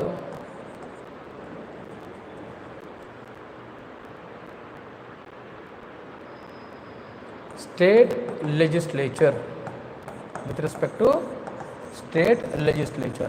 right? So there is no difference between the functions of president and the functions of governor. So whatever functions performed by president of India, so president of ఇండియాకి ఏ roles ఉన్నాయో, ఏ functions ఉన్నాయో అలాంటి functions అవే powers స్టేట్లో గవర్నర్కి ఉన్నాయి. There is no much difference between the governor and president. Every function is same, everything is same. అంటే మీరు governor చదివినా ఆటోమేటిక్గా you can complete president of India, right? So let us see this. So it is the governor of a state who can convene a session of parliament, who can prorogue, right? Summoning, proroguing and dissolution and dissolving. Summoning, prorogue and dissolving, right? So these are right, three important functions. What do you mean by summon? And remember before going to know these meanings, right, remember that governor shall act only on the governor acts on the advice of chief minister, right? So governor acts on the advice of CM, or governor can also act on the directions of president of India. Alright. So because governor is sandwiched between chief minister and president. So whenever CM advises, the governor will convene the sessions of state legislature, or whenever he is directed by president of India. అంటే గుర్తుపెట్టుకోండి, president direct చేసినా, CM advise చేసినా, right, sessions అన్నవి start చేయాలి. So governor will act either on the advice of chief minister or on the directions of president of India. అంటే అర్థం ఏంటిది? He can convene sessions of parliament, he can convene session of state legislature, that is legislative assembly. Alright. So whenever we use state legislature, it is both assembly and council. It is both assembly as well as council. Alright. So right, మనకు వాడుక భాషలో నాకు ఏంటంటే parliament చెప్పి అదే word వచ్చేస్తా ఉంటుంది. కానీ గుర్తుపెట్టుకోండి, it is state legislative assembly. Right, state legislative assembly or in those states, అన్ని స్టేట్స్లో కౌన్సిల్స్ ఉండవు, గుర్తుపెట్టుకోండి. All the states in India don't have councils, only few states. అది తర్వాత చెప్తాను మీకు. Only few states have councils, right? Only few states have councils. So president of India can convene, governor of a state can convene a sessions of assembly or councils based upon the advice given by chief minister or directions of president. Alright, so summoning means what? Calling the house, calling the assembly into the session. Ante right, assembly meeting ni convene cheyadamu, assembly meeting ni start cheyadamu, that is what summoning means, right? So summon denotes what do you call? Summon denotes calling the assembly, calling the state legislature for the session, right? That is what summon means. Summoning denotes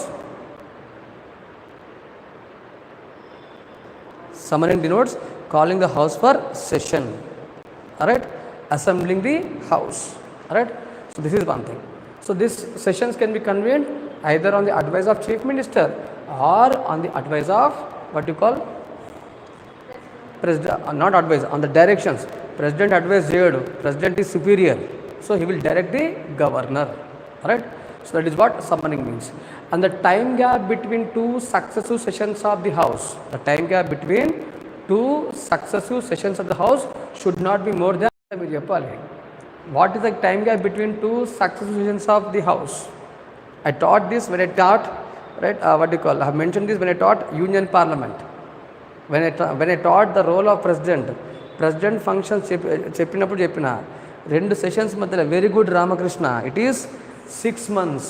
the time gap between 2 sessions of the house, 2 meetings మధ్యలో time gap 6 నెలల కంటే ఎక్కువ ఉండడానికి వీల్లేదు.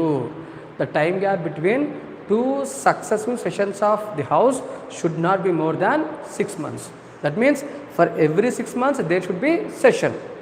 Now who will convene a session? It is governor on at the advice of chief minister or directions of president. That is what summoning. 3 sessions: budget sessions, monsoon sessions and winter sessions. Alright, so normal ga manakunna aanavaiti endante, by traditions we are having 3 sessions. Alright, we are having 3 sessions. One is budget, monsoon and winter sessions. Alright, so these are the 3 sessions of house. Alright, prorogue. What does this prorogue means? Prorogue denotes end of the meeting or end of the session. Alright, prorogue denotes end of the session. Prorogue denotes end of the sessions.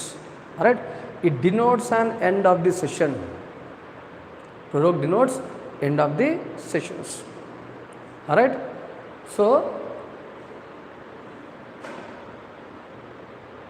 that is what proroguing. But here, though governor has the power to prorogue the session, what is the precondition for proroguing? Prorogue cheyali ante precondition entidi? Alright, prorogue, first of all, prorogue means it is end of the session. Oka session ni end cheyadam. Alright, so adi end cheyadaniki oka precondition undi. What is that? Adjournment signed I. Very good, very good. It is signed I adjournment. It is signed I adjournment. Adjournment signed I. It is adjournment signed I. So ఈ signed I adjournment లేకుండా, without signed I adjournment there cannot be proroguing. So house prorogue చేయాలి అంటే there should be signed I adjournment, right? So without signed I adjournment there cannot be proroguing of the house. The house cannot be prorogued.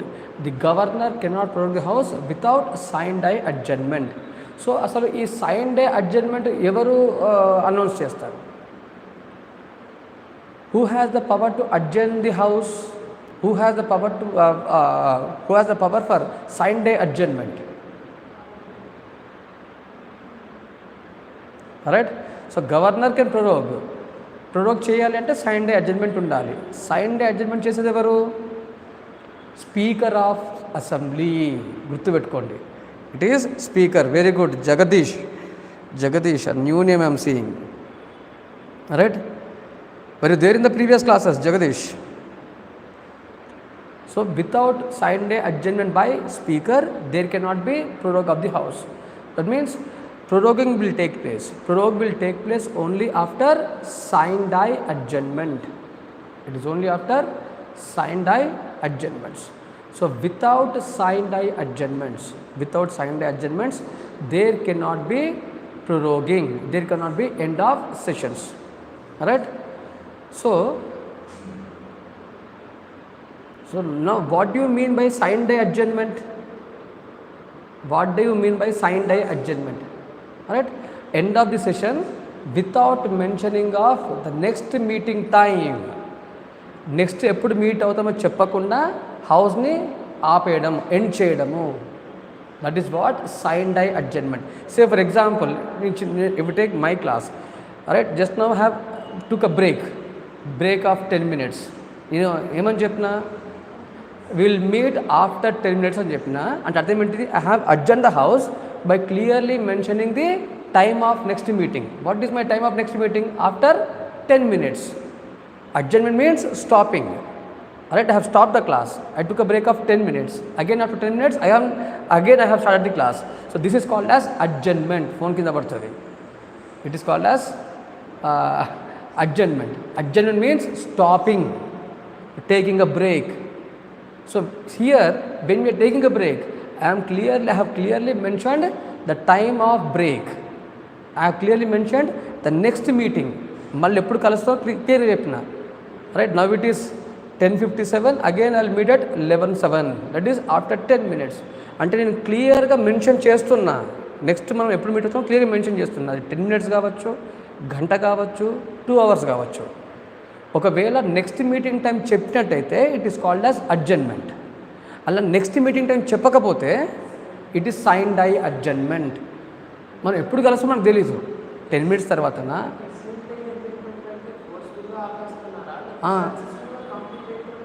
అదిగా అంటే we mean that it is deemed, it is the session is been completely ended. అంతే, ఇక సక్సెస్ఫుల్గా అయిపోయిందని అర్థం చేసుకోవాలి అంతే మనం.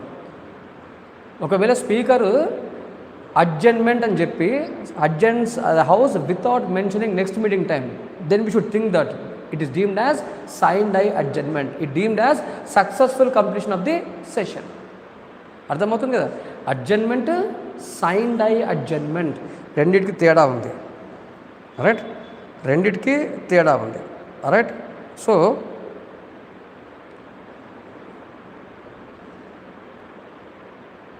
if you take this sign day adjournment, sign day adjournment denotes meeting, next meeting time,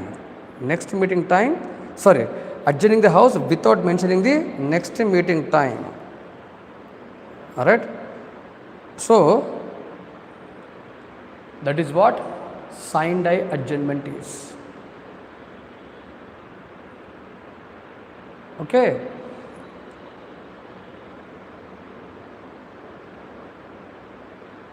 it is called as sign die adjournments.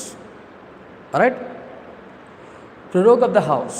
Proroguing will take place only after sign die adjournment.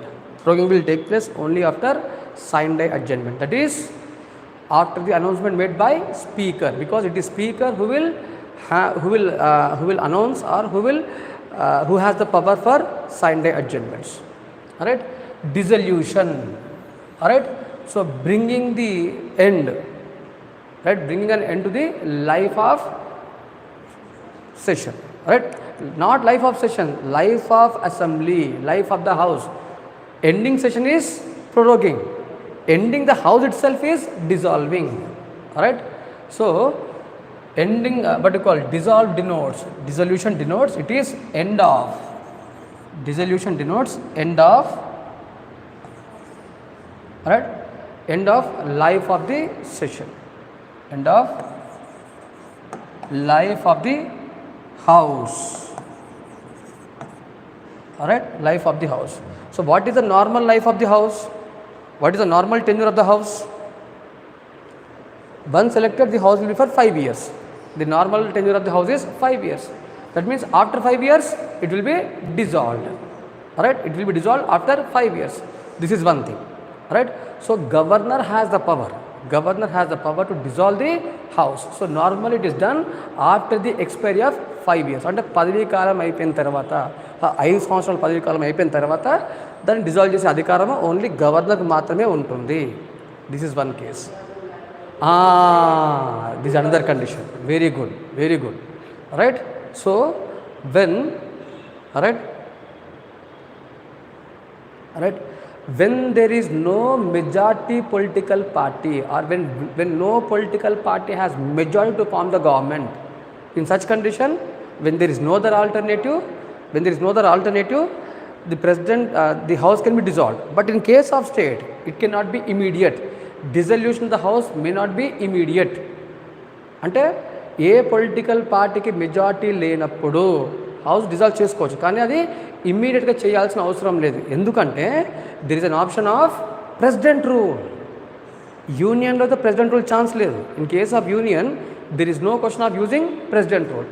But in the case of state, right, president rule can be imposed. కొంతకాలం వరకే president రూల్ని impose చేసుకోవచ్చు. Right, ఎంతవరకు impose చేసుకోవచ్చు president రూల్ని? Normally for 1 year. Normally president rule can B impose for 1 year. And for a maximum period of for how many years maximum years the president rule can be imposed? I want your answers, the one who is online, give me the answers. For how many years?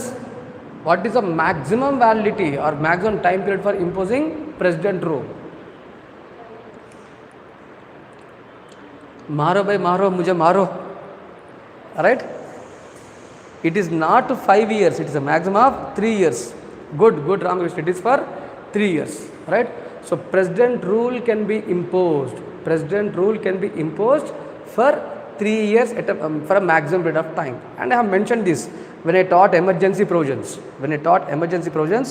Right,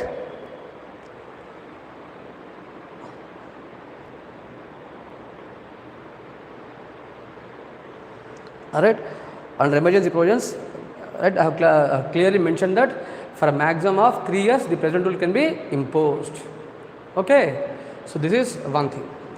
Alright, so even after president rule, if no political party forms government, or if a political party that has formed the government fails to prove majority, ఆ 3 సంవత్సరాల తర్వాత president rule అయిపోయిన తర్వాత ఏదో ఒక political party government form చేయాల్సిందే. Governor ఖచ్చితంగా ఏదో ఒక పార్టీని ఇన్వైట్ చేసి గవర్నమెంట్ ఫామ్ చేయించాలి. అది తప్పనిసరి. గవర్నమెంట్ని ఫామ్ చేయకుండా డిజాల్వ్ చేయడానికి వీలు లేదు. ఫస్ట్ థింగ్, ఇంతకుముందు చెప్పిన మీకు Sarkaria commission, supreme court has given directions on the working of governor. One of the important directions of the Supreme Court and one of the important recommendation of Sarkariya Commission is, without giving opportunity for political parties, governor should not dissolve the house, governor should not recommend president rule.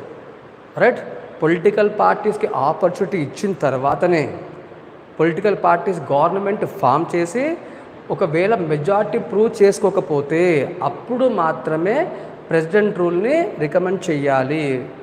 అలా అంటే government form చేయకుండా, political పార్టీస్కి chance ఇవ్వకుండా, అసలు political parties majority test చేయకుండా, అంటే government majority test చేయకుండా, right, గవర్నమెంట్ని తీసేసే అధికారం కానీ ప్రెసిడెంట్ రూల్ని ఇంపోజ్ చేసే అధికారం కానీ గవర్నర్కి లేదు. అర్థమవుతుందా? So to impose president rule or to dissolve the house, governor should explore all the choices. He should take all the alternatives. He should provide choice to political parties to form the government. అర్థమవుతుందా? So without doing all these things the governor cannot recommend president rules, governor cannot dissolve the house. So this was clearly set by supreme court, not only in SR Bommai case but even in Kalyan Singh case. Kalyan Singh అనేవాడు, he was the former chief minister of Uttar Pradesh. అప్పుడు ఏం జరిగిందంటే Kalyan Singh 96-97 he was the chief minister. నేను స్కూల్లో ఉన్నా, బాగా గుర్తు నాకు అది. రైట్, కళ్యాణ్ సింగ్ గవర్నమెంట్ ఉన్నప్పుడు పెద్ద ఇష్యూ అయింది ఇండియాలో. I have the habit of watching news from my 4th class. 4th class నుంచి రెగ్యులర్ ఈ రోజు వరకు నేను న్యూస్ చూడకుండా ఉన్నాను. అప్పుడు 1994-93 no what you call cable TVs, it is only DD news. DD news కూడా I use to watch regularly Hindi news and English news. నేను ఎప్పుడు నా లైఫ్లో నేషనల్ న్యూస్ నప్పించి రీజనల్ న్యూస్ ఎప్పుడు విన్నాను. It is Hindi and English news.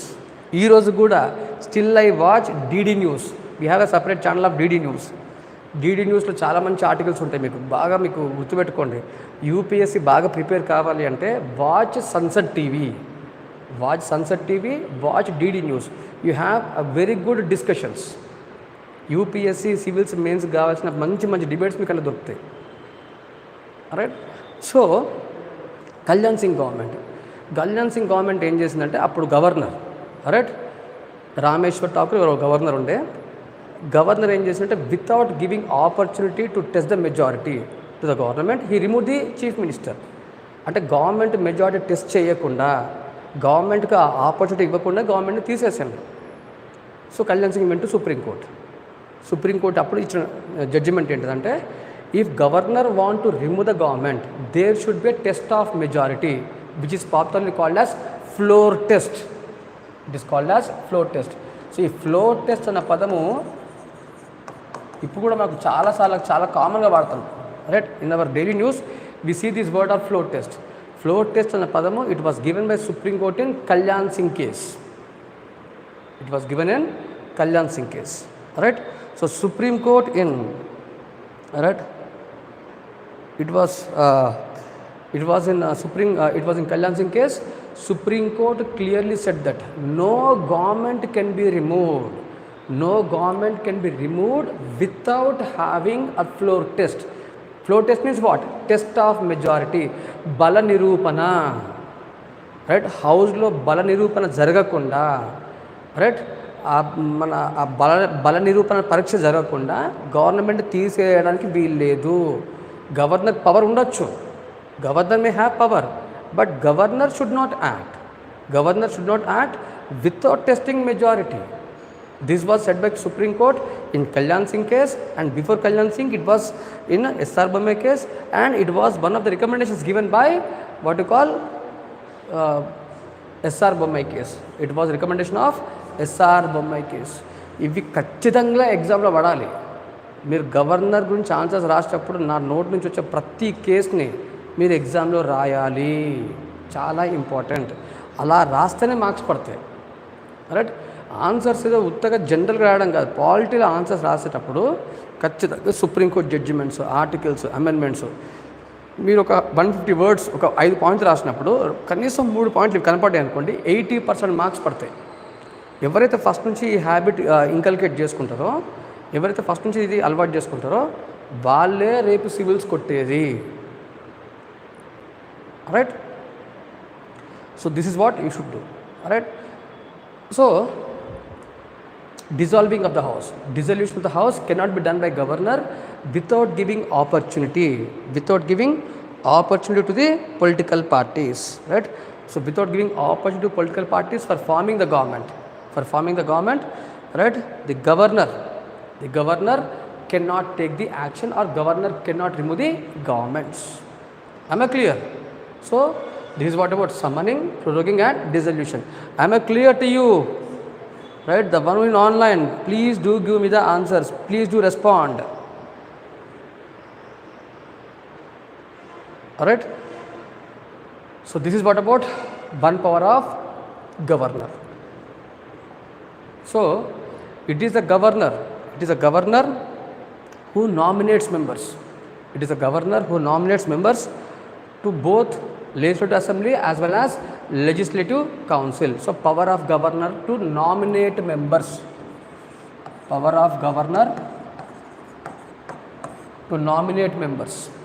Alright. So nomination, power of governor to nominate members. Alright. So how many members can be nominated by governor? Remember, governor of a state, governor of a state, all right, they can nominate one member from Anglo-Indian community, one member from Anglo-Indian community to the legislative assembly, right? Coming to assembly, governor can nominate, right, one member from Anglo-Indian community, right? And it is not compulsion for the governor to nominate. So గుర్తుపెట్టుకోండి, అసెంబ్లీకి nominate చేసేటప్పుడు అసెంబ్లీకి nominate చేయడం అన్నది compulsion కాదు. It is not compulsion for governor to nominate members to legislative assembly. In case if there is under representation, అంటే Anglo Indian community నుంచి adequate representation లేనప్పుడు మాత్రమే Anglo Indians, that is what you call British Indian origins, right, కొంతమంది ఉన్నారు మనకు ఇండియాలో ఇప్పుడు కూడా ఉన్నారు, who have their origin for the British, so Anglo Indians, right. So అలాంటి వాళ్ళని కూడా వాళ్ళ ఇంట్రెస్ట్ని కూడా రిప్రజెంట్ చేయాలి హౌస్లో అన్న ఉద్దేశంతో మన కాన్స్టిట్యూషన్ ఈ పవర్ ఇచ్చింది, రైట్. సో ఎప్పుడైతే అవసరం అనుకున్నప్పుడు మాత్రమే, right. Second thing, right, on the advice of government, on the advice of chief minister. Remember, even this nomination is done only on the advice of chief minister, right? So without the advice of chief minister, the governor cannot nominate members. Without the advice of chief minister, the governor cannot nominate members to the legislative assembly, right? So nomination will take place, right? This is one thing. And coming to legislative council,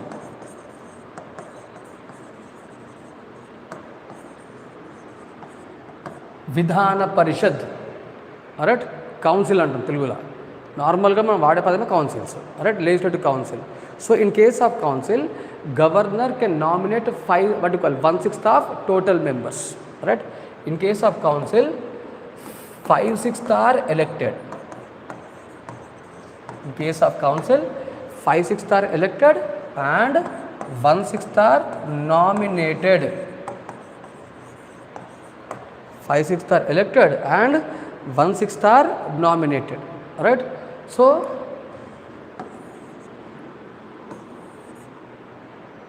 this is the point. Out of total strength of council, మొత్తం strength లో, say for example, the minimum strength of council is 120. గుర్తుపెట్టుకోండి, the minimum strength of council is not 120, it is 40. The minimum strength of council is 40. Council create చేసినప్పుడు ఖచ్చితంగా minimum 40 members ఉండాల్సిందే, right. Minimum strength is 40. ఇందులో 5/6 are elected and 1/6 are nominated. So who will nominate? It is governor. It is governor who will nominate members to legislative council. It is governor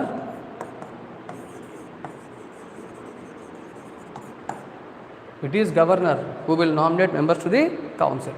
The council members are nominated by governor of the state, right? So out of the total membership, 1/6 are nominated by governor, all right. So this is one point. All right.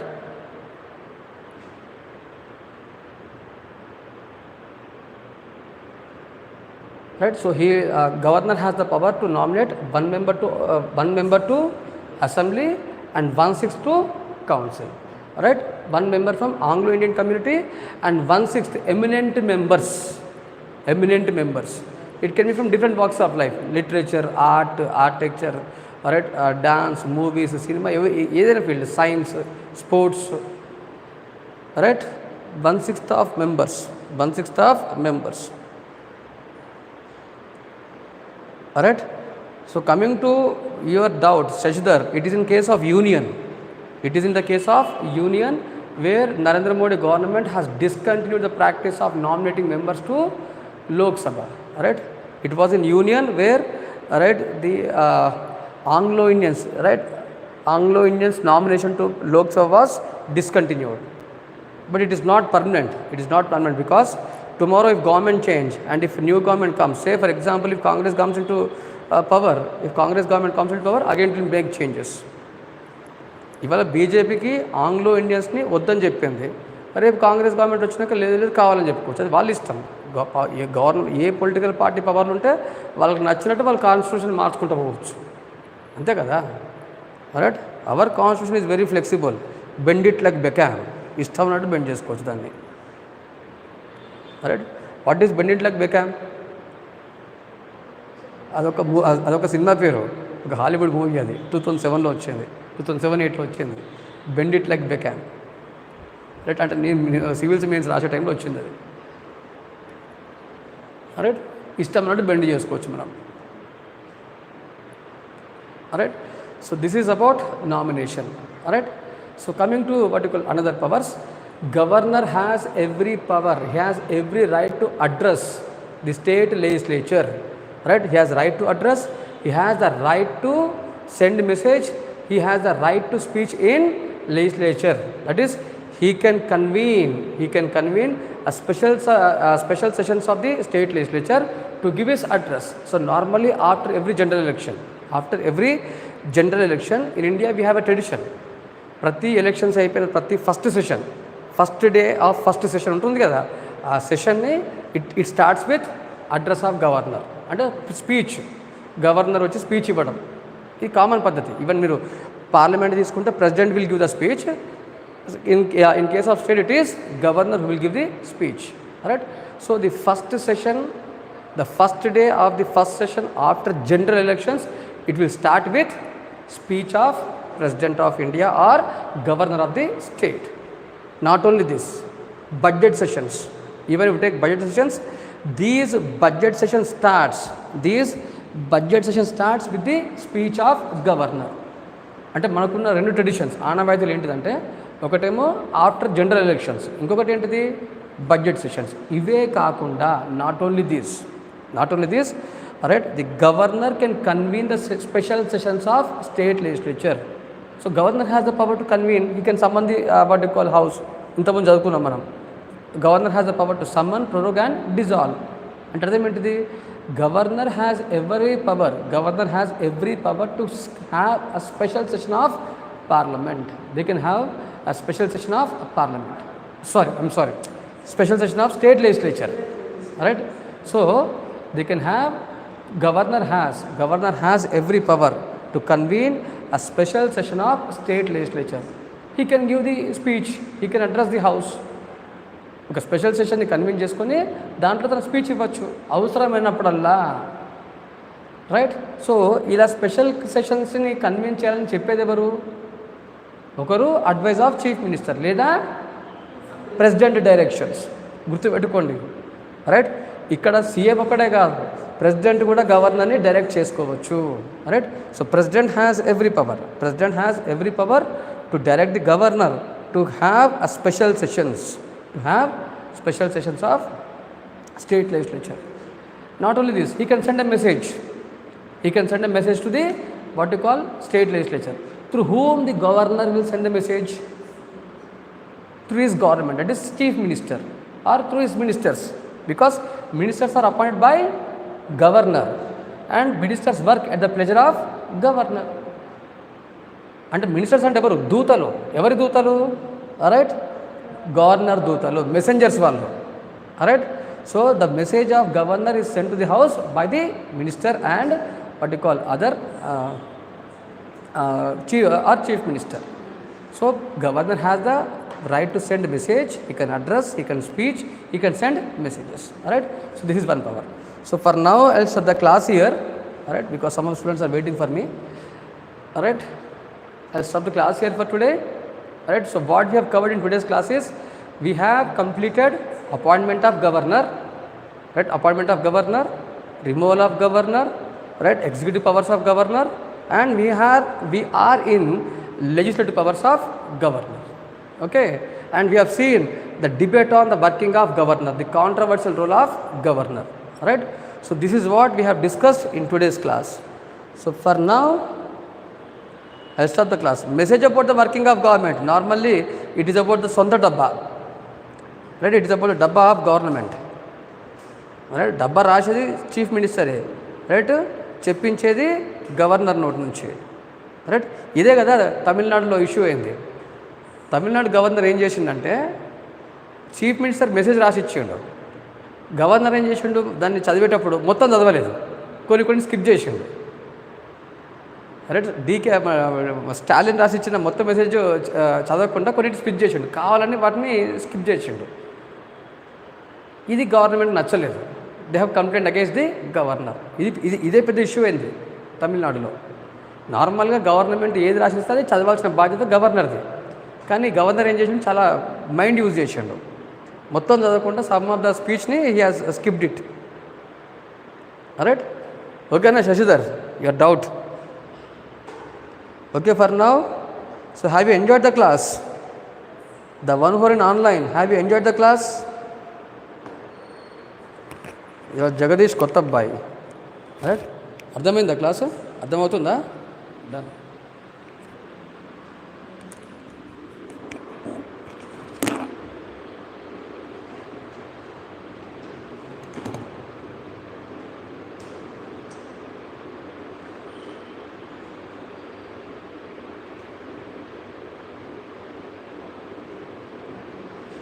So do mind, the pub class will be at 2:30 and it will be conducted on app, not on YouTube, it will be on app.